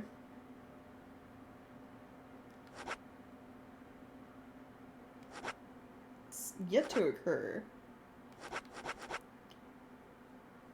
I have to, like, talk to them to get it to occur, or, like, is it at a certain time?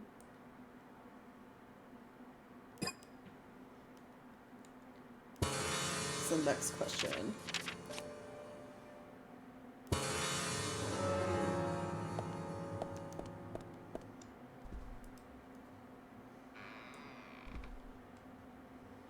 Yeah, the barbell thing, right, yeah.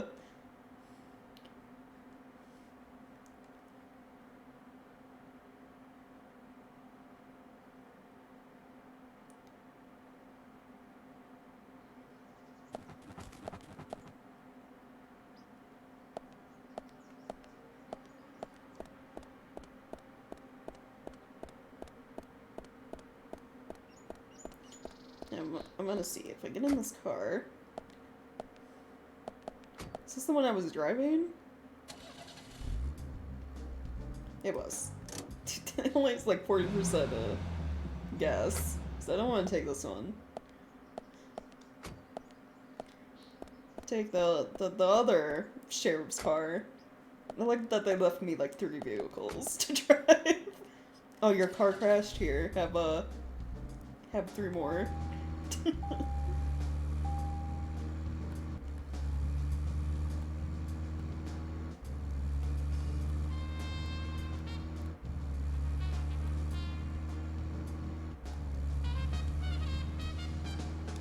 Okay, so let me look at a map.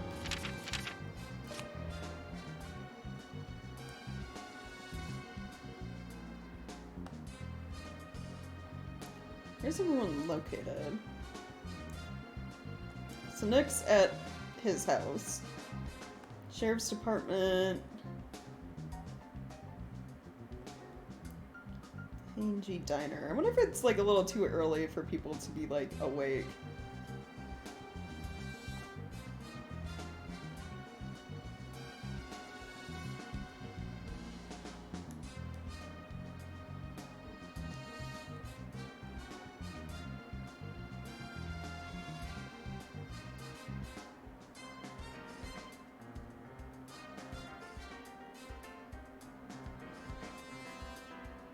Well, we don't know people's names either. It's the other thing, except for George and check the Raging Bulls at this gas station, right? Guess we can just like head into town and like see if any of those shops are open. So I want to take a right and then a left. Apparently canned pickles are a thing. Really? Why? Do they like Zach, picking up last from where we longer left off. than like Okay, so jarred pickles? I've been or thinking about what something? movie I'd like to watch next. And finally, I've made a decision. It's always hard to narrow it down just to one movie, but I've put a lot of thought into this, and I'm sure you'll agree with me. 1975. Starts all Directed the way by from the Steven beginning. Spielberg himself. The grandfather of panic I didn't movies. forget we were talking about Set Jaws, in a George. You small could have just town in picked up Massachusetts. directly where you left off. That movie made me stay away from the beach for years. I was always afraid that a hand might come floating up. You know what I'm talking about, right? Yeah? It's Jaws. The underwater camera work, accompanied by that John Williams It's music. trash. I'd never been that scared by a movie before. But the best thing about it is that it isn't just another panic movie. The mayor who won't close the beach even when there are so many victims. Chief Brody putting the citizens' lives above all else. The film gave a lot of time to the dispute and friction between them.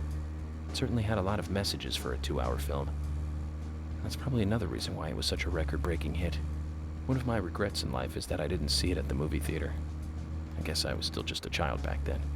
But still, I wanted to taste that terror in real time. That reminds me, Zach. Did you know this one? Jaws also appears in another movie that was produced by Spielberg, Right, yeah. the second Back to the Future. It was directed by Robert Zemeckis, who later made Forrest Gump. That's also a masterpiece, of course, but we'll discuss that another time. So, the scene where Jaws appears is right after Marty McFly goes 30 years into the future. He passes by a movie theater and is attacked by a holographic shark. Marty is shocked, of course, but looking closer, he sees the words, Jaws Part 19. The director is credited as Steven Spielberg Jr. In reality, there were actually only 4 Jaws movies. It was still a great joke. 30 years from 1985 would be 2015. We'll be there pretty soon. I wonder Right, what yeah. life would be like by then, Zach. Not too much different. Okay, and yeah, just driving around town in circles, kind of waiting for him to stop talking.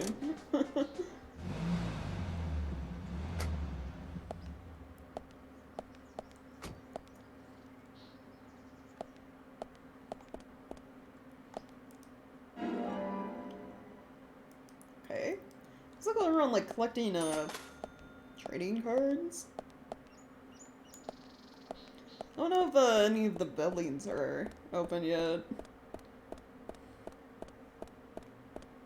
Yeah, closed. Does it say when it opens?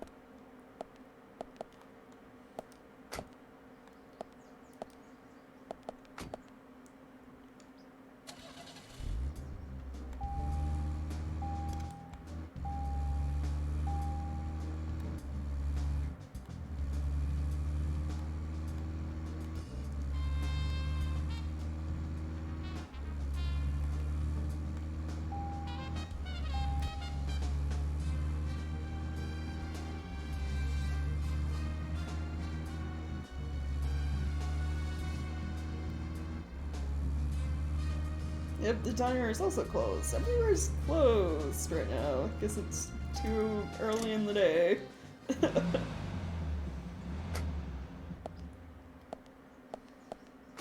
Zach, is there something here that you want to check out? We need to be at the community center by 1500 today. Yeah, Just think of talking in front of all those people. I know. What do you think, Zach? It's going to get fun. Mascot for this diner, not too cute, is it? Yeah. So nowhere is like open. Because 6 o'clock was like too early.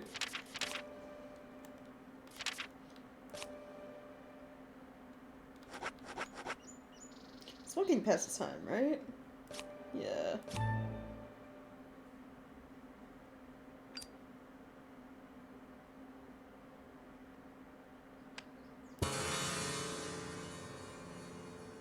So now it's 8. I wonder if places are open like now. Nope.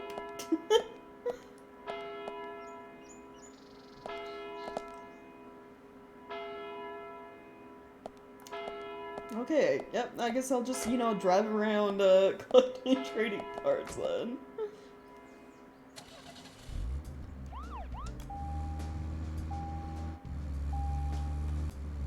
Well, it passes more than, like, an hour. It can keep going. I just, stopped it after 2. Oh, like an hour and a half, I guess? I don't know. It's like 8:30-ish. I think it was like 6:30 when I used the cigarettes.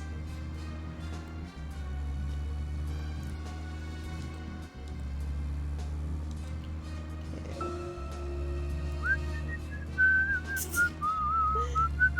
It's not talking, that's your whistling.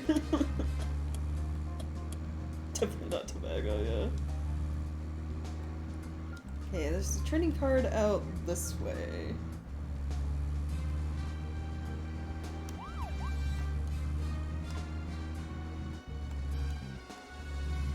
Can I, yeah, I was gonna say, pull over on the side of the road and get out?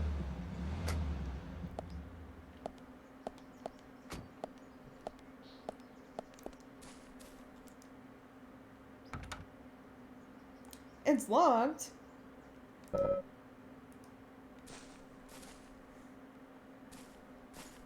But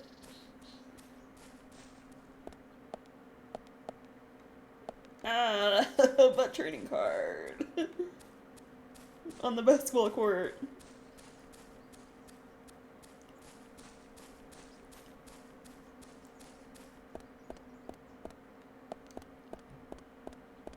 Can I even go in the school?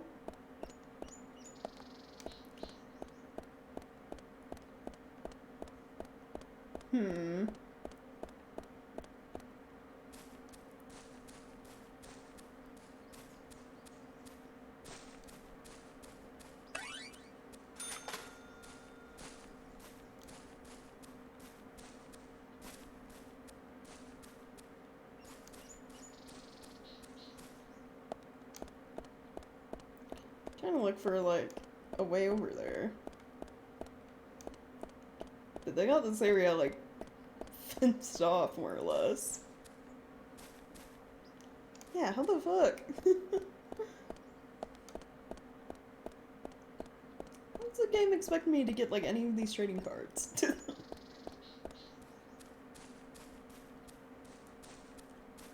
Unless I'm supposed to, like, find a key?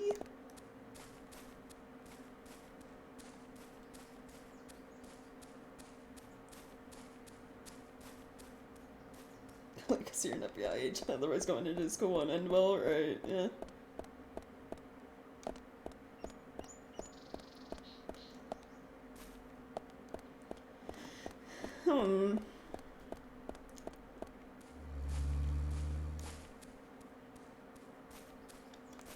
Oh. It's like locked with a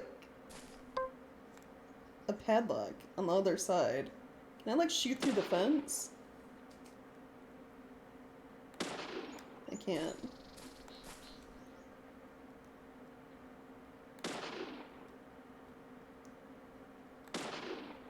It's like a very obvious. Wonder, can I hit it with a golf club through the fence?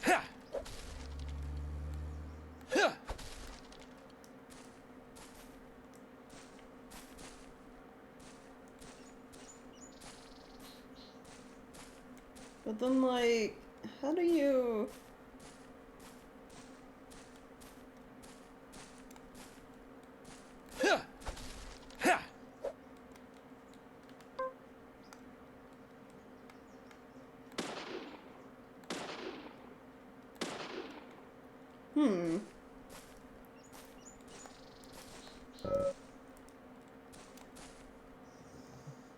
But I know where the lock is.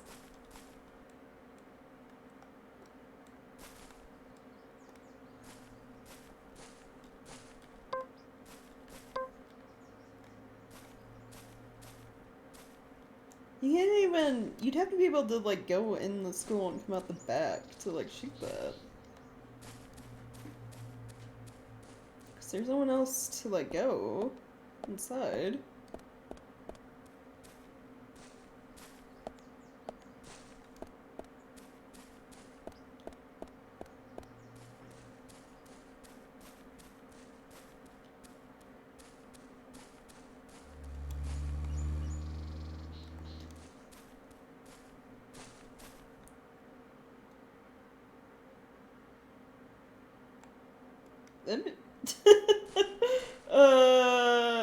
What?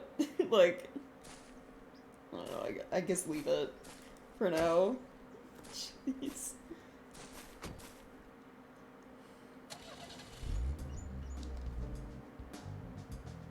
Okay, there's another,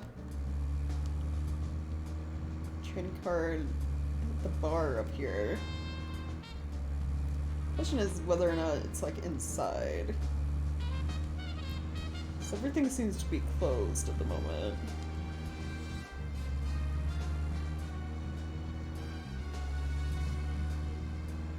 No, it's right there up the stairs, okay.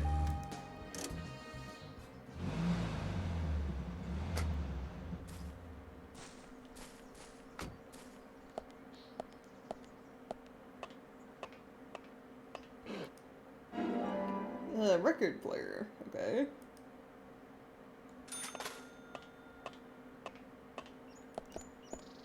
What is that? Dog! Dog?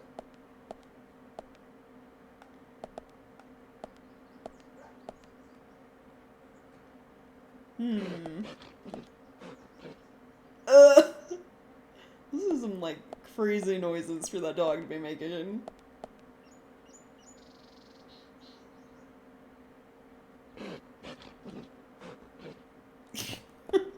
Okay. Does not sound like a normal dog. Pup time, yeah. I wonder if we can pet dog. We have to, like, find a way over there, though. This, like, town really likes its, like, tall, chain-linked, fences.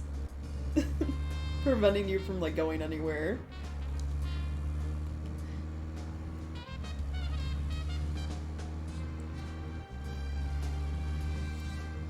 So we're on like this side, right? Just pull off on, like this street.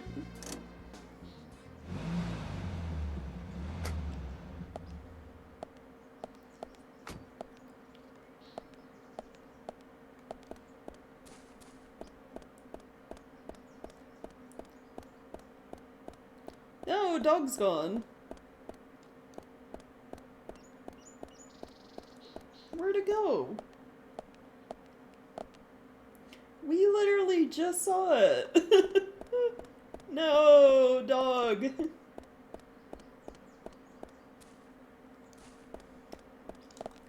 Alright, fine.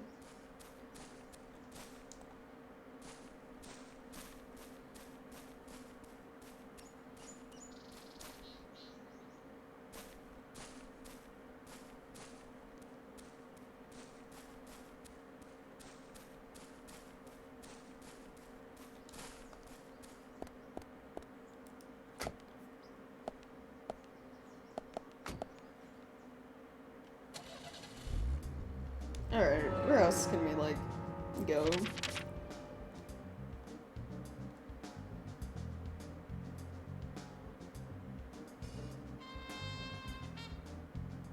Oh, is everything open now?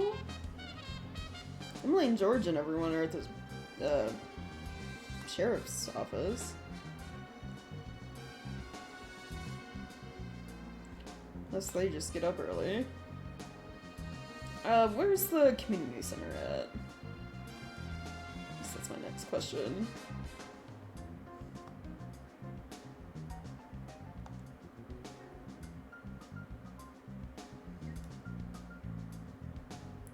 Oh, right. Over here. Okay.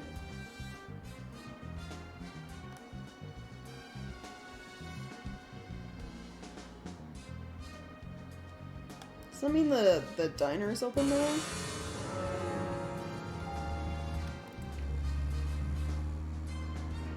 Close to being open?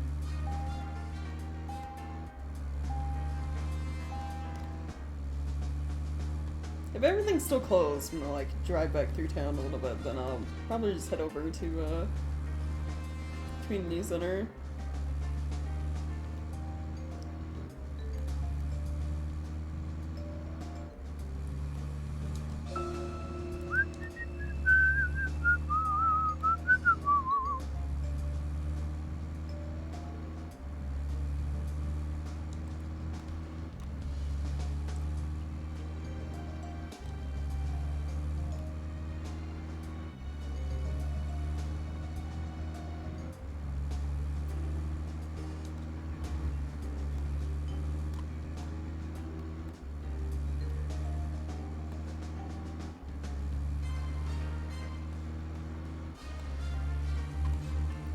Let's see like how early they open. So it's 8:55.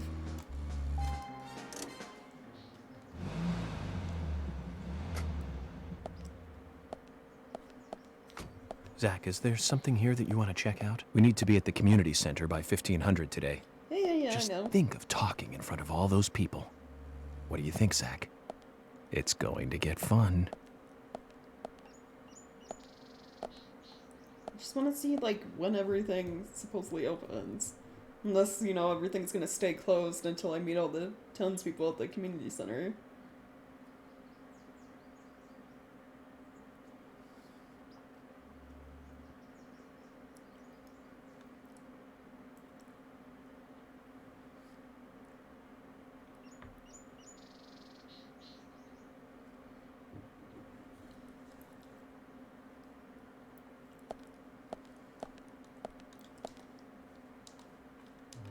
Here, actually, God, the menus got messed up again.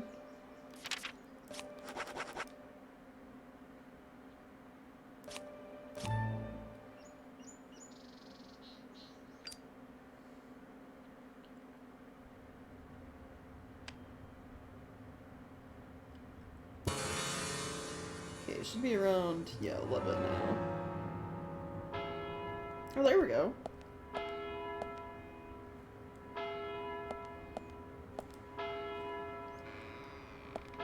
Oh, so they're open from 9 to 1? is a short amount of time.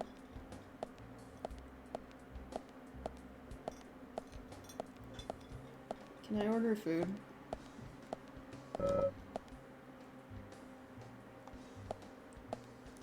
Oh, there's the phone I can save too.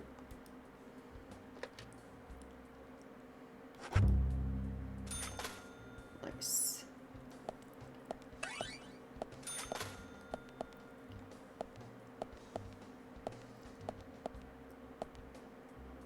Who do I talk to if I want to like order or something?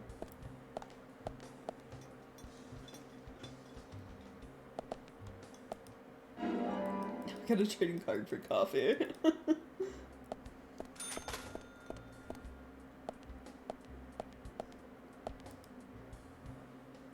FBI Special Agent Francis York Morgan. York! And you are? Olivia. We're here to order Olivia food! Cormack. Not introduce ourselves to every townsperson. Olivia. Now that's a lovely name. Do you think so? You're the only one who's ever said that other than my father and Nick. Oh, it's a very good name. You should be proud of it. There's that famous singer, too, isn't there? From the 70s? She's actually from England, but she's got this really strong image of being an American pop singer. Huh? That's it. Olivia Newton-John. You know of her, right? She's not only a successful singer, she's successful as an actress, too. Personally, I really liked Xanadu back in 1980. Oh my god, York, She played no, a cute stop! fairy and just looked amazingly This lady has a stunning. job to do. It's hard to believe she was 32 at the time. Right, Zach? Sorry, I'm not sure what you're talking about. Really? That's a shame.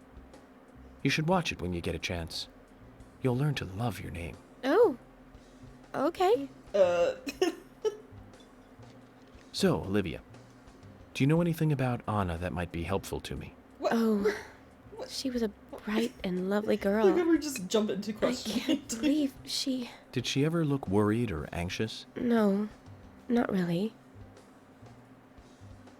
I can't believe it, really. I'm never going to see her again, am I? She was here with us. So happy and energetic just a few days ago.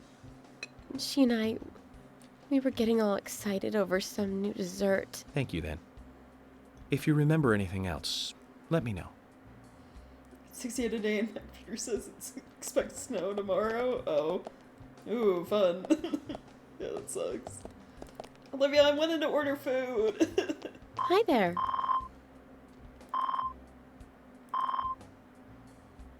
Try out Nick, my husband's cooking, okay?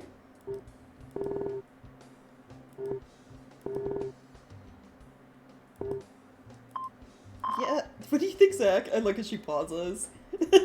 So everyone definitely hears your... Yeah. I'd like to order something. Okay, cornbread. Handmade from scratch. Roast turkey. Clam chowder. Omelet containing fried rice. Omu rice?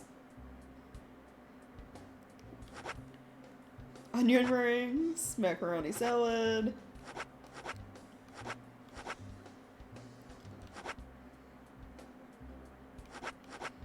I mean, well, it's afternoon now, right?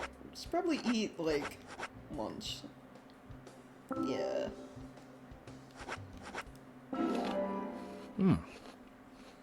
You ate a lot. It still doesn't satisfy, like, all my hunger. So I guess some turkey and then some cornbread. Yeah, there we go. Nice.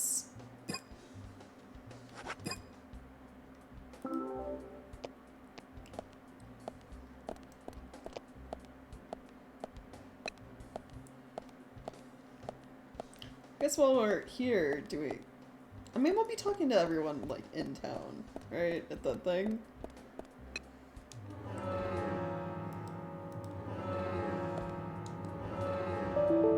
Oh god, the game crashed. No! As I was going through the menus.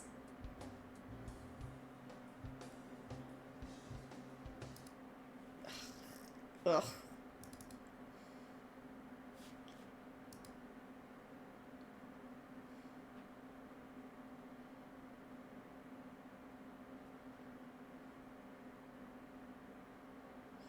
Everything I guess saved well in the diner.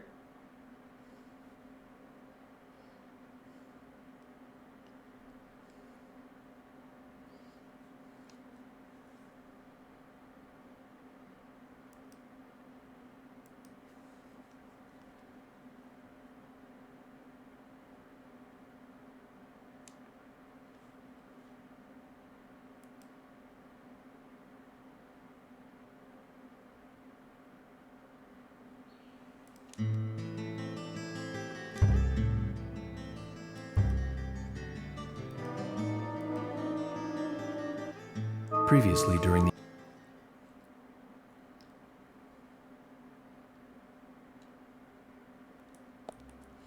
Alright, I gotta talk to Olivia again so I can order food.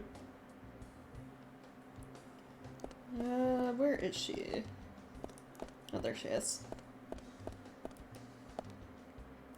FBI special. Kinda skip through this, 'cause, yeah, you already Hi there. saw that, you know.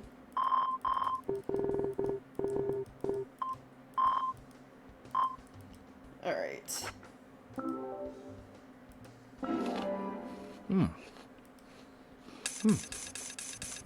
And then, yeah.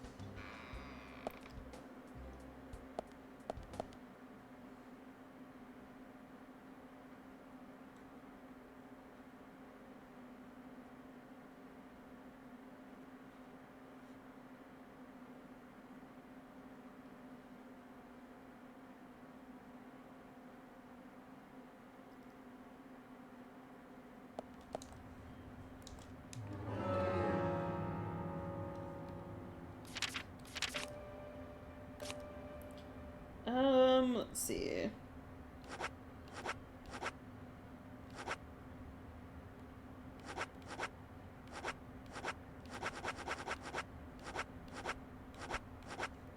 There are side missions from Emily and George. So I guess, I don't know, let's see. I don't know if they're like side missions activate like when you talk to the person, or like they come available like at certain points in like the chapters, and then you go talk to people to do them. I guess if everywhere is open, we could just like, you know, head over to the police station and see.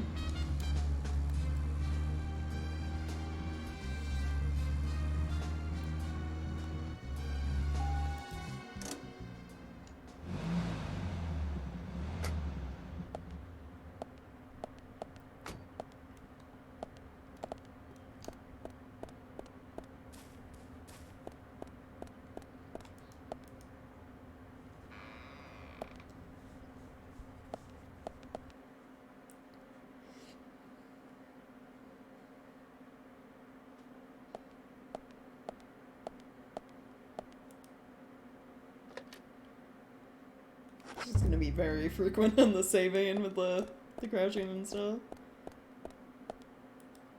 So where is everyone?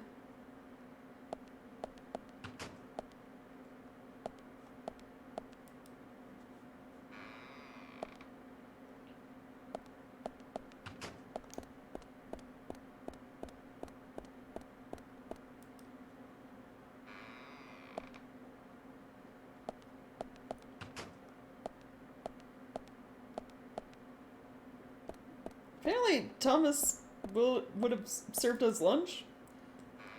I could have just came here for food. I mean, okay, it's fine. We met people at the diner, so. Payment details.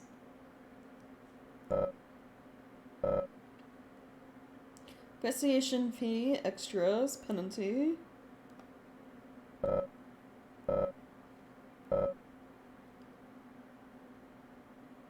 There's an extra for safe driving. Wait, is this like how all my bonuses at like the end of a mission are tallied up? How much money I make?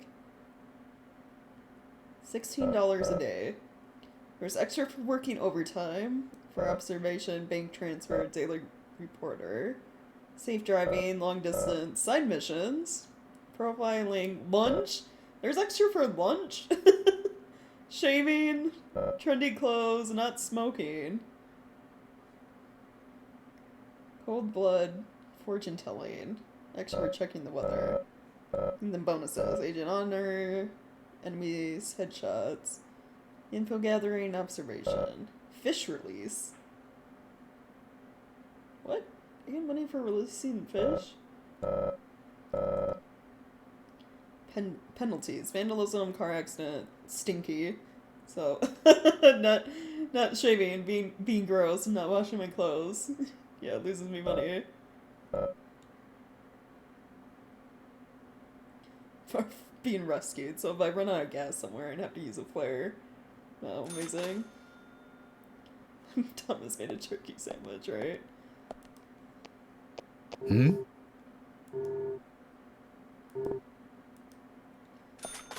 So I talked to George. I guess he doesn't have a quest for me yet. It's like, I guess it really is just like, they'll pop up at certain points. I know I just ate at the diner, but can I get lunch from Hello? Thomas? Yes. Hell yeah. So, what exactly do you want to talk to everyone about? Nice. This case goes deeper than you think. The townfolk may have heard about the murder, but they don't understand it. It's a very dangerous situation, and I need to warn them properly. I hope You know, most we of them have are lunch decent with, like, enough to come. everyone. No problem there. Emily has made all the arrangements. I've told everyone to gather around between 1500 and 1700. Great. Wasn't this wholesome? Reminds me of a film I saw recently. A town is under attack by Or aliens, no. and so the mayor calls all citizens to the town hall to warn them. However, seeing this, the aliens attack the hall and wipe them all out together. Is that relevant, Agent York? The way they kill is fantastic. They used a combination of balloons and meat sauce for exploding heads. Those aliens start firing their death rays and heads start popping. Splat. Really quite something. Agent York, some of us are trying to eat here. I know, Emily, I'm one of them. Well, anyway, your cooking is the best, Thomas. Thank you. No problem. All he did was make me a sandwich. Everyone else is eating something that looks fancy, and then York's over here eating a sandwich.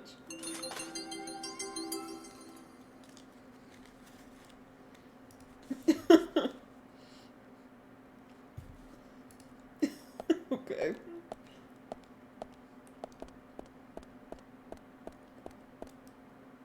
I guess we'll have to come to the PlayStation to eat lunch from now on. But you know, we're all gonna be together like that.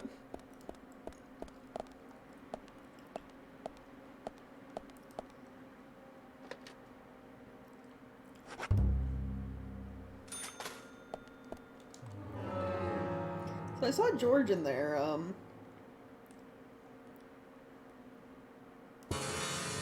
where's Emily at? Weird turkey sandwich is like purple somehow, right? Yeah.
I wonder if they yet took her memes. It's not yet time. But then at the same time, chapter 2 through 4.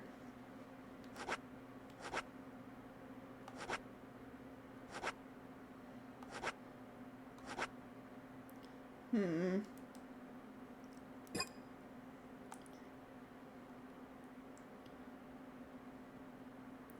really get how, like, side missions work. Okay, Thomas is over there, apparently. No sign of Emily?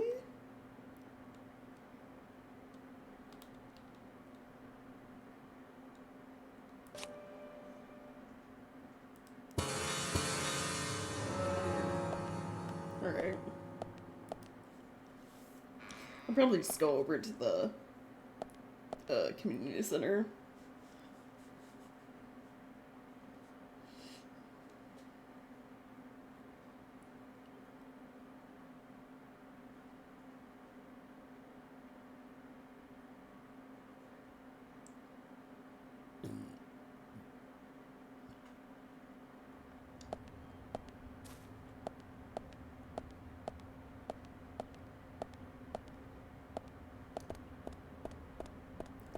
Okay, where did it put my car? It like parked out front.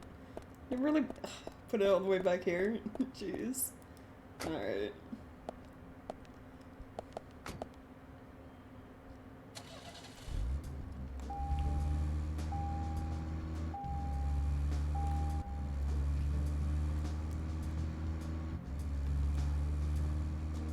Ah! Emily! Coming out of nowhere, jeez. Guess she left her a little bit.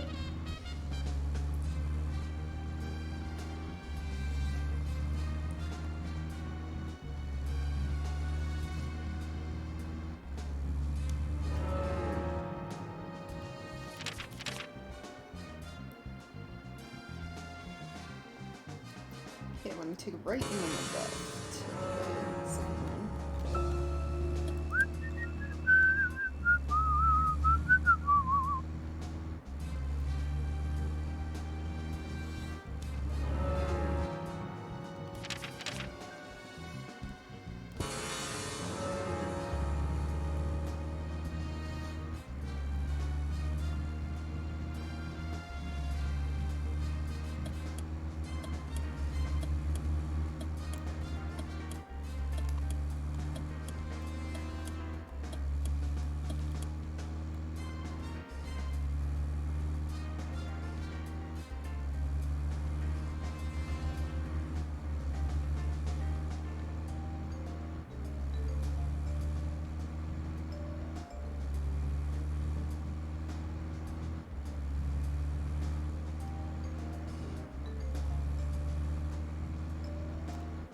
Ah! What? How? I didn't even turn that crazy. I wasn't even going that fast. The car took a huge hit there. It's on to 72%. Game why?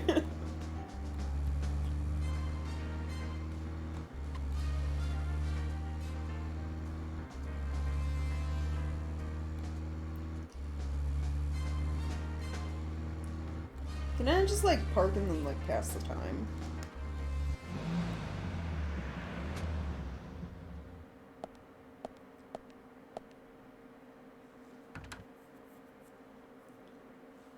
Zach, Emily arranged for people to come between Yeah. 1500 and 1700. We can't do anything here right now. Let's come back at the right time.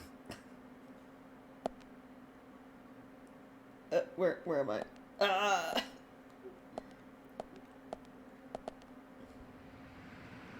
Oh god, it's gonna try again. Hold on. I didn't wanna like wait. I guess I'll okay.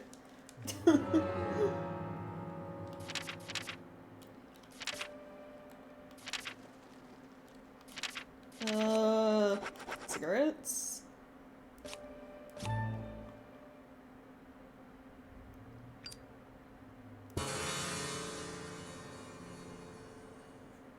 Oh, it's only 1356.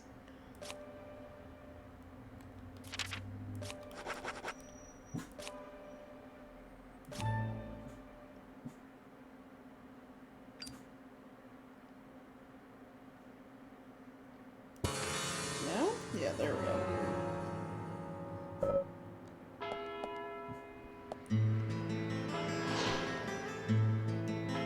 There we go, community center. Greenvale Community Center. Now that's an impressive building. The clock tower is impressive too. Alright.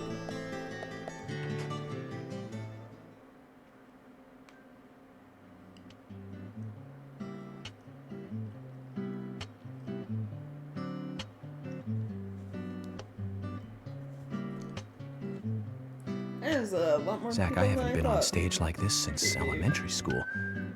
I'm not some tree in the wind this time either. That was a tough role. I was a piece of scenery. Bright red tree. Huh. Thank you all for coming today. Getting right down to business. Agent Morgan from the Federal Bureau of Investigations wishes to speak with you. Good afternoon. I'm Special Agent Francis You're York not Morgan. with the badge. Some of you are already aware by now of the tragic murder of Anna Graham. Truly a heinous, terrible crime. I've come to this town to solve the murder of this young, beautiful girl, and to bring the one responsible to justice.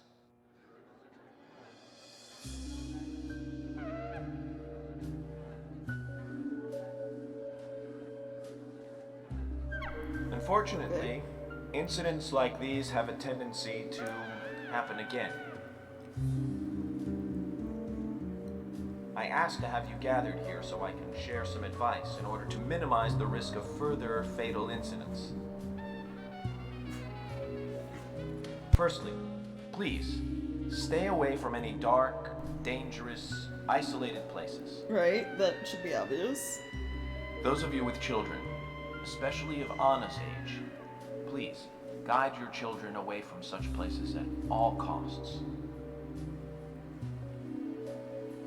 Secondly, avoid going out when it is raining. Now, I've heard the folklore story of the raincoat killer. There is a chance that the murderer is mimicking the story.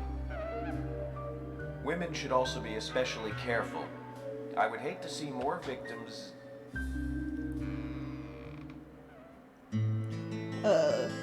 Is that Miss Stiletto Heels? You know, one of our suspects that was out of town? Oh, maybe that bar owner or singer? Yeah, not her, it's the person we're thinking of that owns the museum. Who's the fashionably late one? That's Carol, Thomas's sister. She owns a bar. Thomas's sister.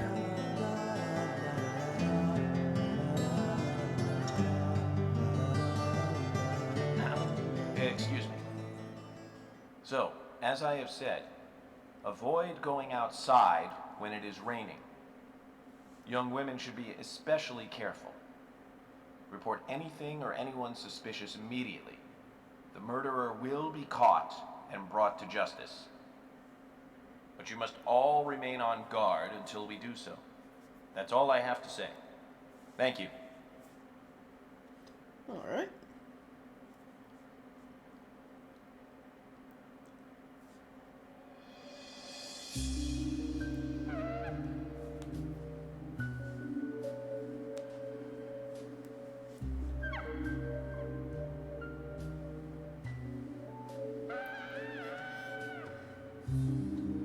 What's going on?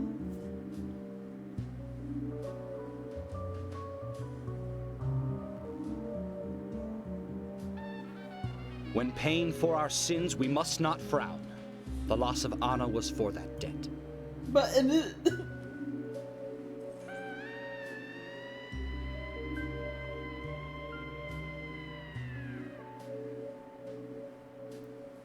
what's that supposed to mean? When purple fog covers our town, we'll all wander in hell, I fret. So says Mr. Stewart.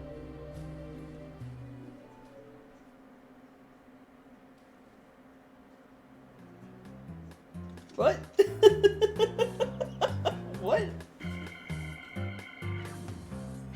knows how to steal thunder. Well then, Zach, let's ask some questions before all these guys leave. Right, yeah, okay.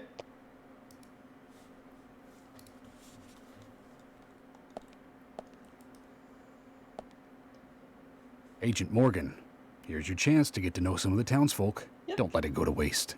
Oh, right, yeah, okay, I heard you. Thomas?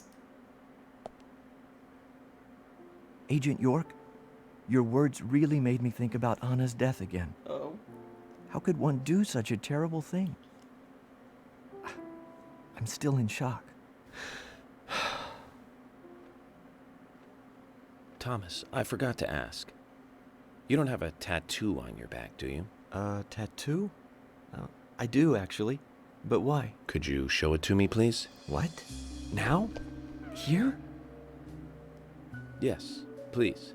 This is vital for our investigation. You're just gonna go around asking everyone to show their back? Okay. If it's gonna help you any. Is it gonna be a squirrel or something? He had all those squirrel keys. What is it? No, we don't even get to see. Well, I'm wondering who G is now, but aside What? from that, Did it tell you anything? Wait. it told me that you didn't kill Anna. Of course not. What are you saying? He has someone's initials on his back. I'm curious. You want to see that tattoo, Zach? Yeah, I want to see. A big heart with an arrow through it and Love G in the center. I don't know when he got that done, but we've all been through the 80s. Oh my god. Amazing. It would have been better if we could actually see it, though. Instead of York just describing it to us.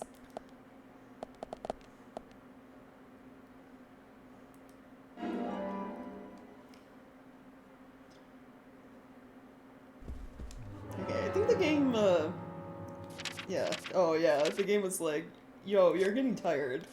So I guess I'll drink coffee.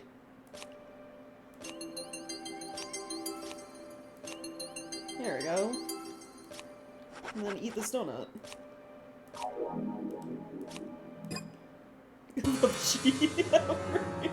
What? Quite a performance. Mysterious and very poetic. But I don't think many of your audience appreciated it.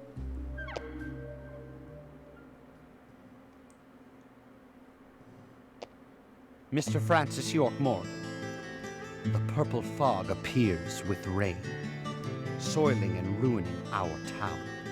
The evil does not drain. Find out why the town is soiled. Remove the source from which it boiled. Then and only then your case is solved. But for this to happen, to solve the crime, the proper must do the proper at the proper time. What? Oh, okay, what? It is not yet mine. That is Mr. Stewart's time, not mine. But if you, Mr. York, find the right timing to chat with me, that is, with Mr. Stewart, may that be. Informative and fruitful, you will see. Okay. So says Mr. Stewart. So, Harry, you know something. But there's some reason why you can't tell me yet. Is that what you're trying to say? Cut the poetic rubbish, Harry, and tell us what you know. We can force you to talk, you know. Oh, George. You can calm down a little bit.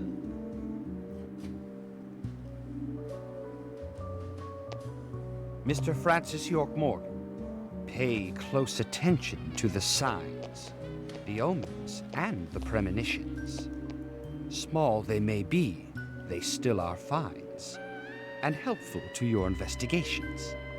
So says Mr. Stewart. Thanks for the warning, Harry. But don't worry. Me and Zach, we know what we're doing. Right, yeah, I guess. Okay. So he has information for me, but won't tell me yet. It's not the right time. Got it. Agent York, are you finished asking questions yet? No. When you're done, let me know. We'll all get dinner. Dinner? Hell yeah. So are all these people sitting in chairs not like actual townspeople? Some of them like say suspect. None of them have like names. I just wanted to fill the seats, you know, make the town look better.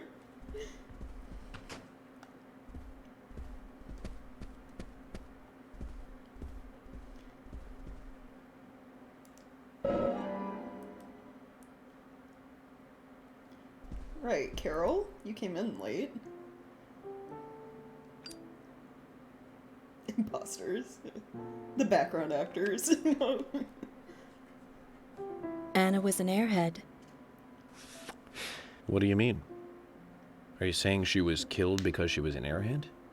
Or are you saying that she was an airhead for being killed? I'm sure she's still an airhead, even in heaven. She changed her hair every day. If she lost a pound, she'd be ecstatic.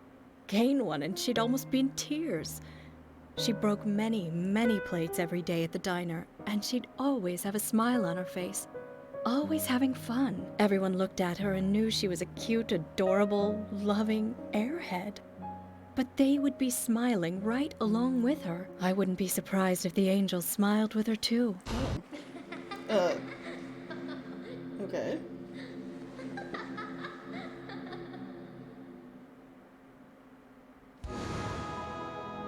Isaac and Isaiah said that Anna was a fairy of the forest, a goddess. Oh, we upset Carol. For sure. With that statement, jeez.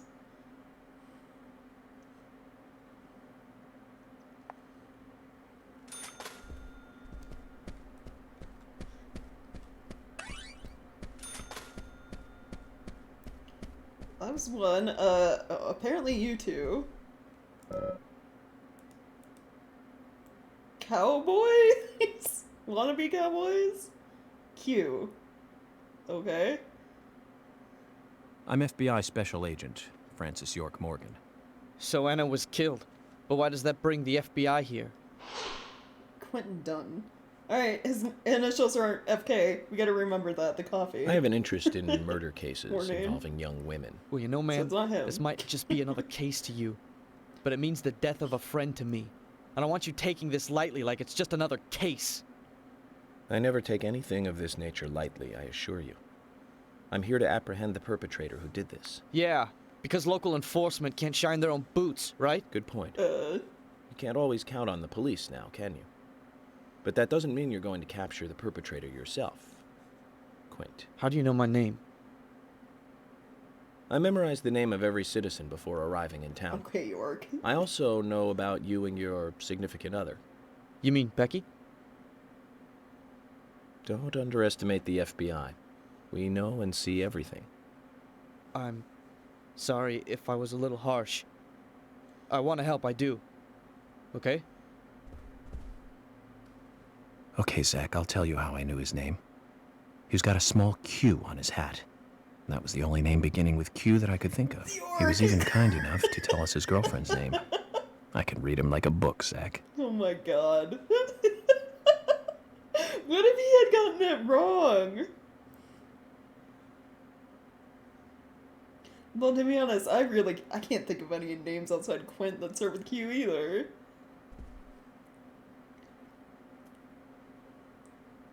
I mean, you know, if he was like a male entertainer or something, it could have been Queen.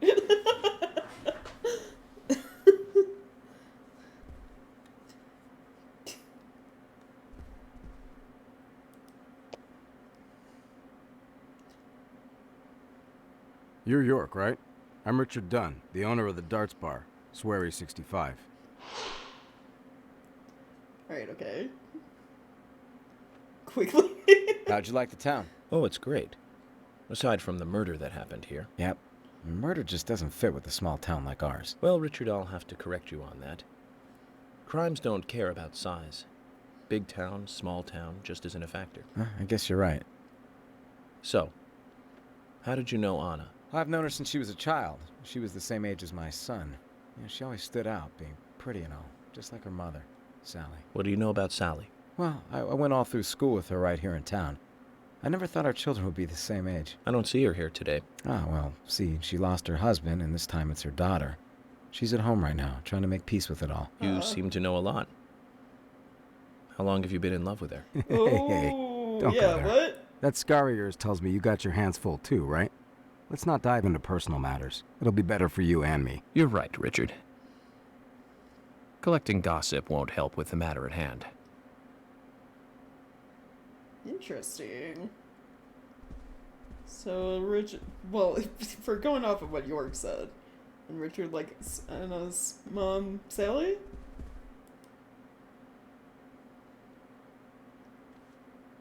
Good evening, Agent. Insomniac. Good evening, Okay. Mr. Brian. He looks The like he's gravekeeper. fucking dead. Brian. Mr. Bryan. I like the retro look. Auditioning for Little Grave on the Prairie? Anna. Oh, she was so beautiful. Too soon. Too soon to go to the grave. So sad. So sad. I totally agree.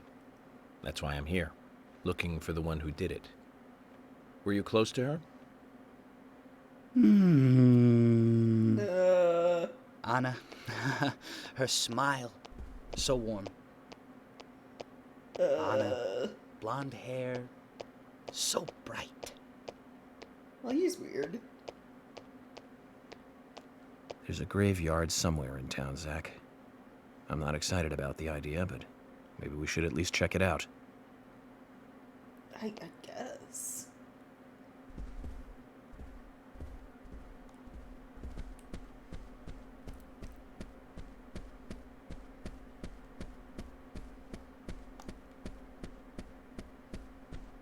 Alright, we've already talked to Polly. Who are you? Why do you have a pot? What is happening? Oh my pot is getting cold. Vermin Sigourney, okay? Nickname the pot lady. Hey, mister, my pot is getting cold. You are... who? What are you saying? I'm Sigourney. Sigourney. Sigourney. Okay. Now, what is the matter? Can you explain? No time for chatting. I need to hurry. My pot is getting colder. Oh, you're useless. What is it? Zach, we've met all sorts today, but really, she takes the cake. Amazing. I guess. Okay, Jim, yeah, you're the grandpa of the twins. Alright, Jack's the rude ass, runs the gas station. So who are you? Does it want me to talk to everyone, like, even though I already know some of their names, like Polly and stuff?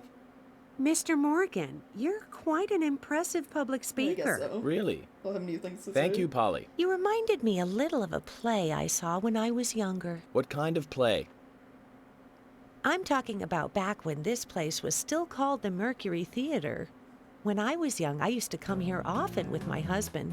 God rest his soul. We'd come on the weekend to see the latest play. He'd always pretend to be uninterested, but I could tell he was excited inside. He was just one of those kind of guys, really, thinking about it now. Really, Polly? So what's your favorite play? Oh, well, I like so many. There was one in particular, but I can't recall the name anymore. Oh, it was a very famous one, too. Something by Shakespeare? Oh, no, nothing. One more bell that doesn't ring anymore. Oh. I've always been forgetful about the plays we used to see anyway. Oh, and my husband would get angry at me for forgetting what we saw. He'd go on for hours retelling what the play was about. His eyes were so sparkling, like a happy young boy. I see. So, what's your favorite play? Why even ask? I almost forgot, Mr. Morgan. We're going to have another guest soon. I have to get back and get things ready. Sorry for having to hurry away. I'll see you back at the hotel. Oh, well, we'll never learn. Zach, I think she could embarrass the toughest of the FBI's interrogators. She successfully avoided answering my question, Zach. Amazing.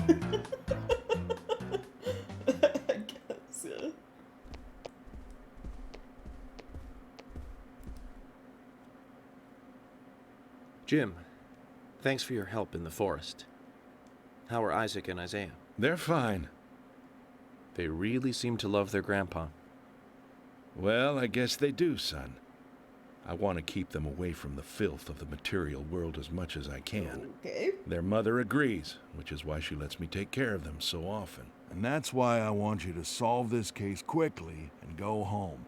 Those rumors about that scar of yours do more damage than good around here. I guess I reek of the material world, don't I? I have to, in order to do my job. But I understand what you mean. I'd think the same if I was born in a place like this, Zach. Yeah. Jack? Yeah, and Good looking. Nice speech. York, focus on her eyes, please. Her face. And you are? Oh, I'm Gina. I'm married to Jack. He runs the gas station.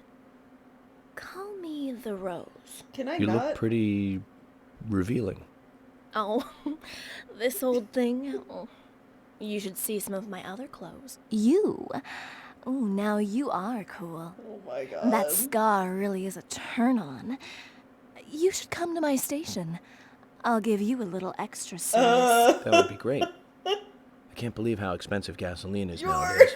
Some extra service would be great. Now, about my current case. Do you have any information on Anna? York just Have you brushes seen off. anything suspicious? Oh, I don't know. Talk to my hubby about the difficult stuff, okay? This is getting us nowhere, Zach. Alright. Jack? I've nothing to say to you. I haven't asked you anything yet, Jack. Shut it! I might open up if you introduce me to, I don't know, a Ben Franklin or Right. two. Oh, what a creature. Guess there's always someone like him in every town. Right, yeah. Gross. I'm gonna save, just in case the game decides to crash or something.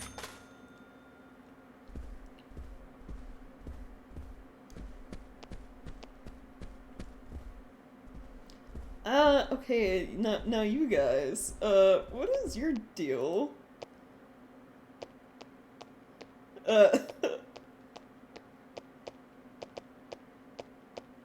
You're Isaac and Isaiah's mother?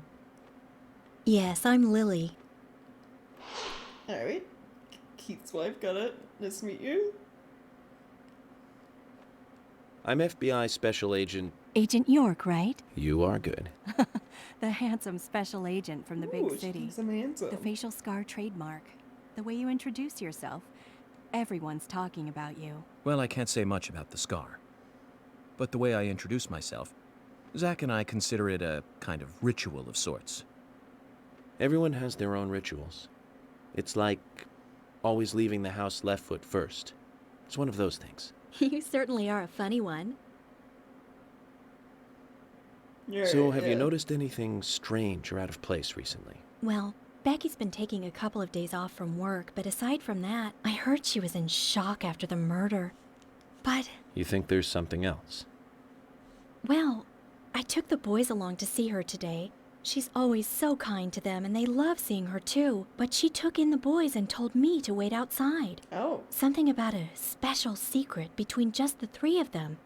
I just couldn't understand it. Weird. Now that's interesting. Thank you, Lily. Sounds more like Berlin OCD than a ritual. Perhaps we right? should give Becky a visit tomorrow, Zach.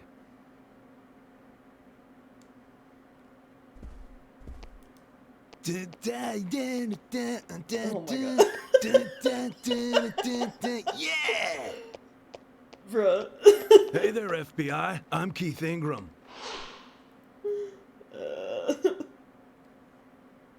FBI Special Agent Francis York Morgan.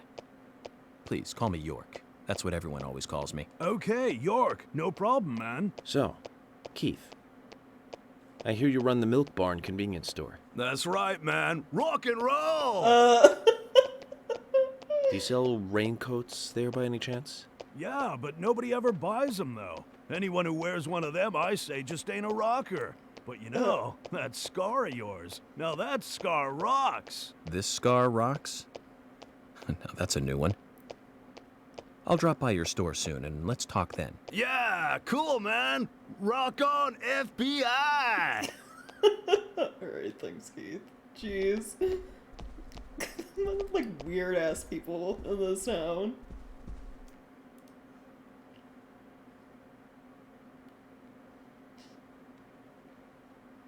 I'm FBI Special Agent Francis York Morgan. Please, call me York. Wesley, owner of the gun store called Panda Bear. People around here call me the gunsmith. That was not what I was expecting the gun store to be called. Was there something you want to ask me? It's called Milk Barn, so... How do you make a living running a gun store in a place like this? I'd be worried because there can't be that many customers. Worry gives a small thing a big shadow. I do gunsmith work in my shop, too. If you got the skills, the customers find you. All you need is a network. I hope so. Oh. Oh! You can buy guns from him. Well, I already own a submachine gun.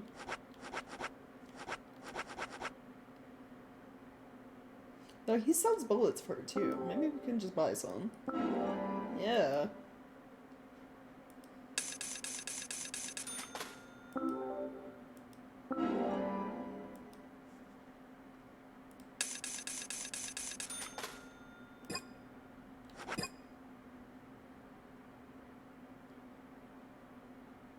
You've got quite a selection here. No wonder people come from all around. Even today, a customer paid me to go to Seattle for some help. I just got back. I see. Well, I'll be sure to visit your store sometime. I'd like for you to take a look at my gun. Understood. Look forward to it. The shop will be open again tomorrow. It's usually open from 2000 to 0600. See you then. Okay. He brought an SMG to the town hall. Right, yeah, he did. I didn't even think about that, like,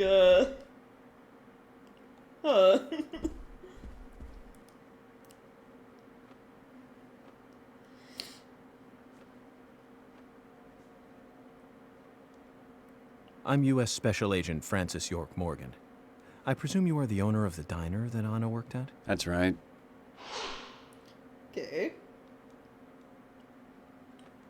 I'd like to ask you a few questions about Anna Graham. Did you notice anything strange about her prior to the incident? 10 p.m. to 6 a.m., Nick, right? are you hiding something? No, nothing. Only You're allowed sure? to buy guns at night, I guess. I'm sorry, but I don't like repeating myself.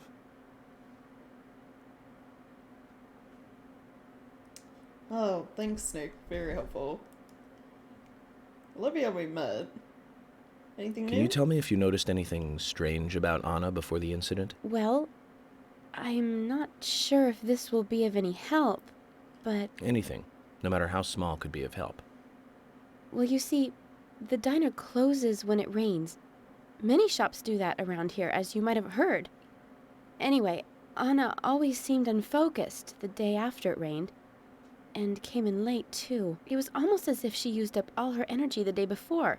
Come to think of it, that was really strange. Did that legendary monster really kill her? It wasn't a monster. Just a criminal. Right. Criminal I'm going to catch and bring to justice. Yeah, okay. Is there anyone I'm missing? Yeah, you guys up here. Well, you're new, and then we have, yeah, Asha and Fiona. Dr. Nurse. They have any new info? Are you getting closer to catching the murderer? Hello again, Fiona. Good to see you here. Well, Dr. Johnson told me to be here. He said it would be important. Well, that was good advice. He may be young, but he seems like a wise man. Oh, and he's a very hard-working person, too.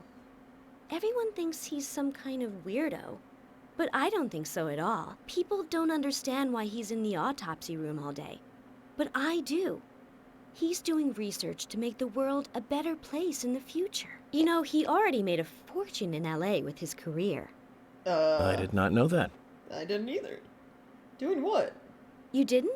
Oh, the doctor is a very rich man. He has a really big house over by the lake. Amazing, Zach. You must be loaded. Rich and young. A perfect combination. But you Yeah, don't get okay, that York, feeling you looking from to get him a at all, husband? do you? He doesn't show it. That's one of the things I like best about him. Well, I could have been fooled if it weren't for you. Thanks for the valuable information, Fiona. He turns around like, is someone talking about me?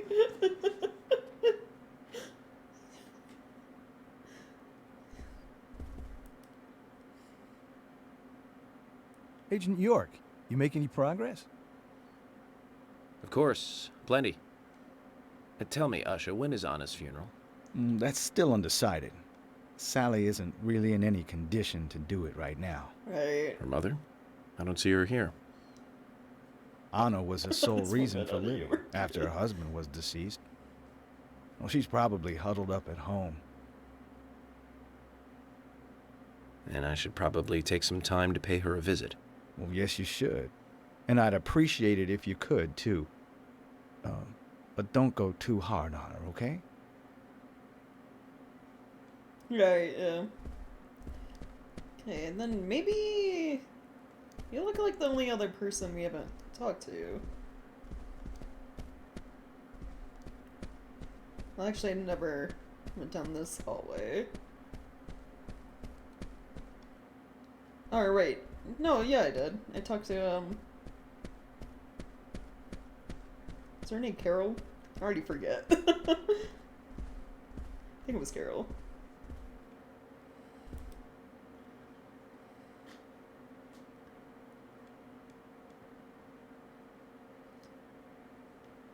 So you're the FBI agent, are you?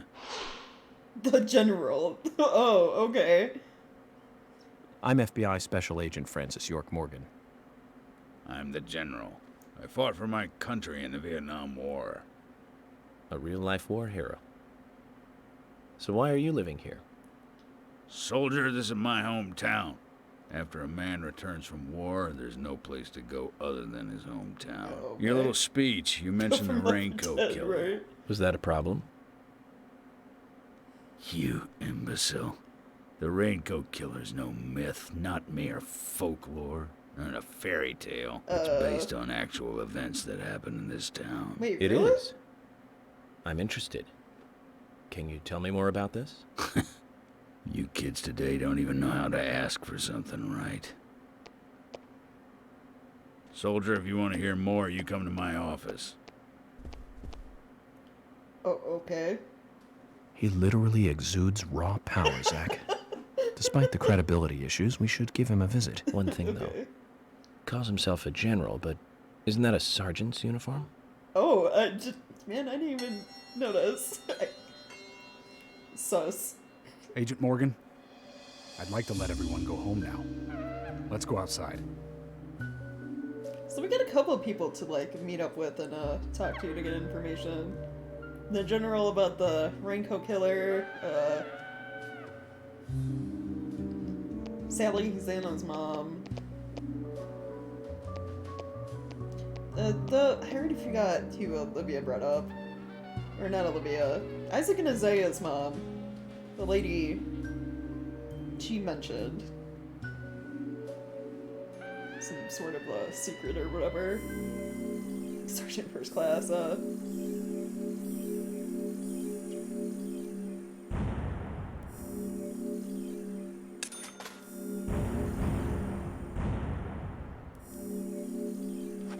yeah, save.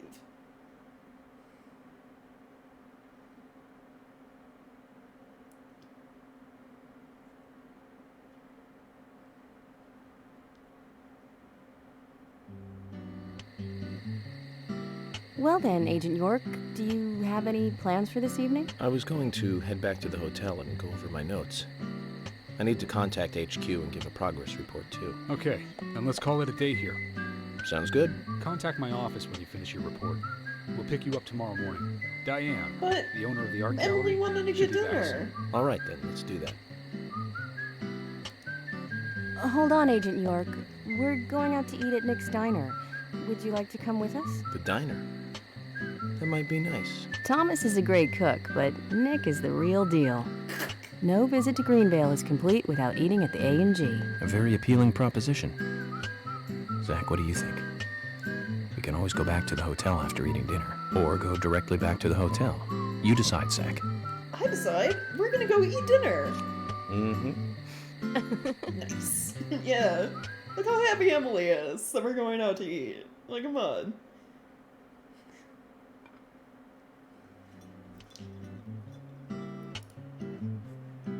Hide for the rest of this cutscene. We couldn't all fit in one booth. A long time now. And this is the worst murder I've ever seen. Our town is a little odd in some ways, but it's usually a peaceful place. Yeah. We had our fair share of cases, but just the regular stuff. A high school kid shoplifting from the milk barn, maybe? Or some hot-headed kids fighting, fueled on liquor? Right. Nothing more than that.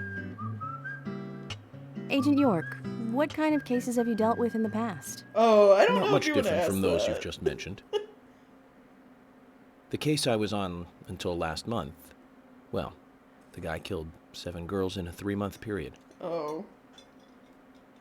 He sawed their heads off from the neck and took them back to his house. He cleaned the skulls up and used them as utensils in his daily life, to eat from or as a urine cup.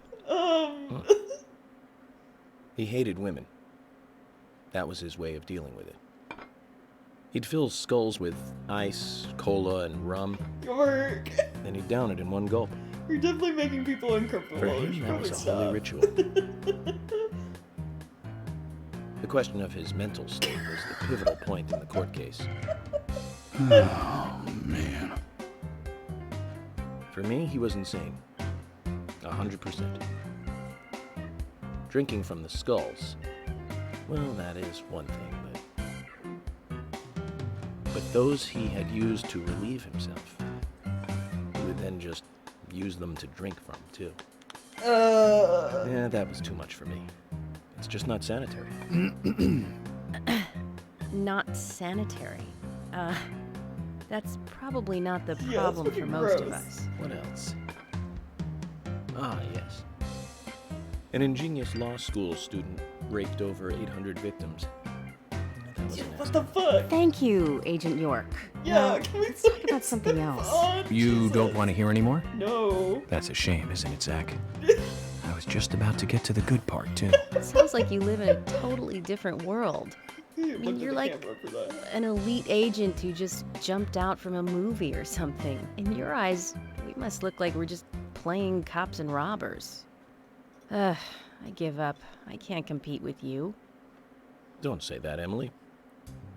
The cases you have solved are all full-fledged crimes. A crime is a crime. Size doesn't matter. There is no big and small. Crimes always have a criminal and a victim. No victim will ever welcome a crime, no matter what its size. So, fundamentally, there is no difference in size. Well said, Agent Morgan. We work day and night to preserve peace and order in this town. You understand that, right? Of course. But still, I don't view shoplifting and Anna's murder as the same level of crime. Me neither. Yeah. I never even dreamt that such a thing could ever even happen in this town. I keep on expecting to see Anna here in this diner, waiting on tables.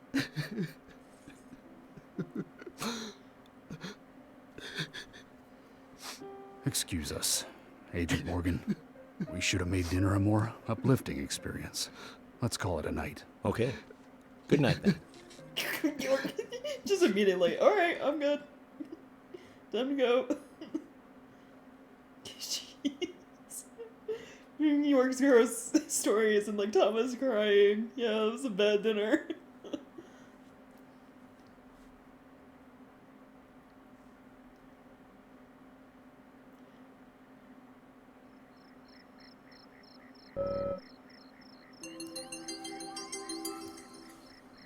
Alright, yeah. Gonna, I guess, go back to the hotel. Actually, I know it's only like 3. But, probably gonna save at this phone over here and then, oh god. If I can get over there, is he? And then, end stream. Because I got up early and I'm, like, already getting hungry. Like, it's like lunchtime, more or less.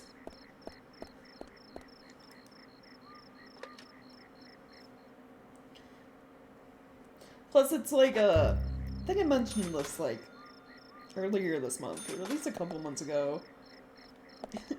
Yeah, lunch. It's starting to get warmer here in Arizona. And, like, because of where my office is, it's like a little room they built in the garage. So, and it doesn't, like, get central heating or cooling like the rest of the house does. So when it starts to get, like, hot out, you know, sort of, like, around this time, or more towards summer, the only cooling we have is, like, this large, loud-ass, air conditioning unit that, like, has a hose that, attaches to the window to, like, vent out the hot air and stuff. And it's super fucking loud when it's on. So, like, obviously I'd have to have it off when streaming, and, you know, it being, like, 90 and shit outside. And, like, computer running, it gets hot in this room fast, so I need to shorten stream times when it's summer anyway. Like, probably, you know, 2-3 hours like I did today. Like, right now it isn't too bad. It's like 86 out. But, and it feels slightly cooler than outside in here, but as the temperatures rise, it's gonna get, you know, worse. So, yeah, the 5 p.m. thing is, like, an estimated end time for me anyway. It's just, Twitch doesn't, like, let you create schedules where they're, like, open-ended. I have to have a start and end time, so, yeah. Shorter streams, probably going forward. Because of, you know, I can warn them out and stuff like that. Not that big of a deal, though. But, anyway, hope you guys are enjoying Deadly Premonition, still. I'm having a lot of fun with it. I love how weird this game is. It's like, you got the serious, like, crime, you know, tone elements, like solving a murder and stuff like that, but then all, like, the wacky side stuff, like how we just had, you know, dinner with the other police officers, and it was awkward. Yeah. So, yeah, glad you guys are hopefully liking it.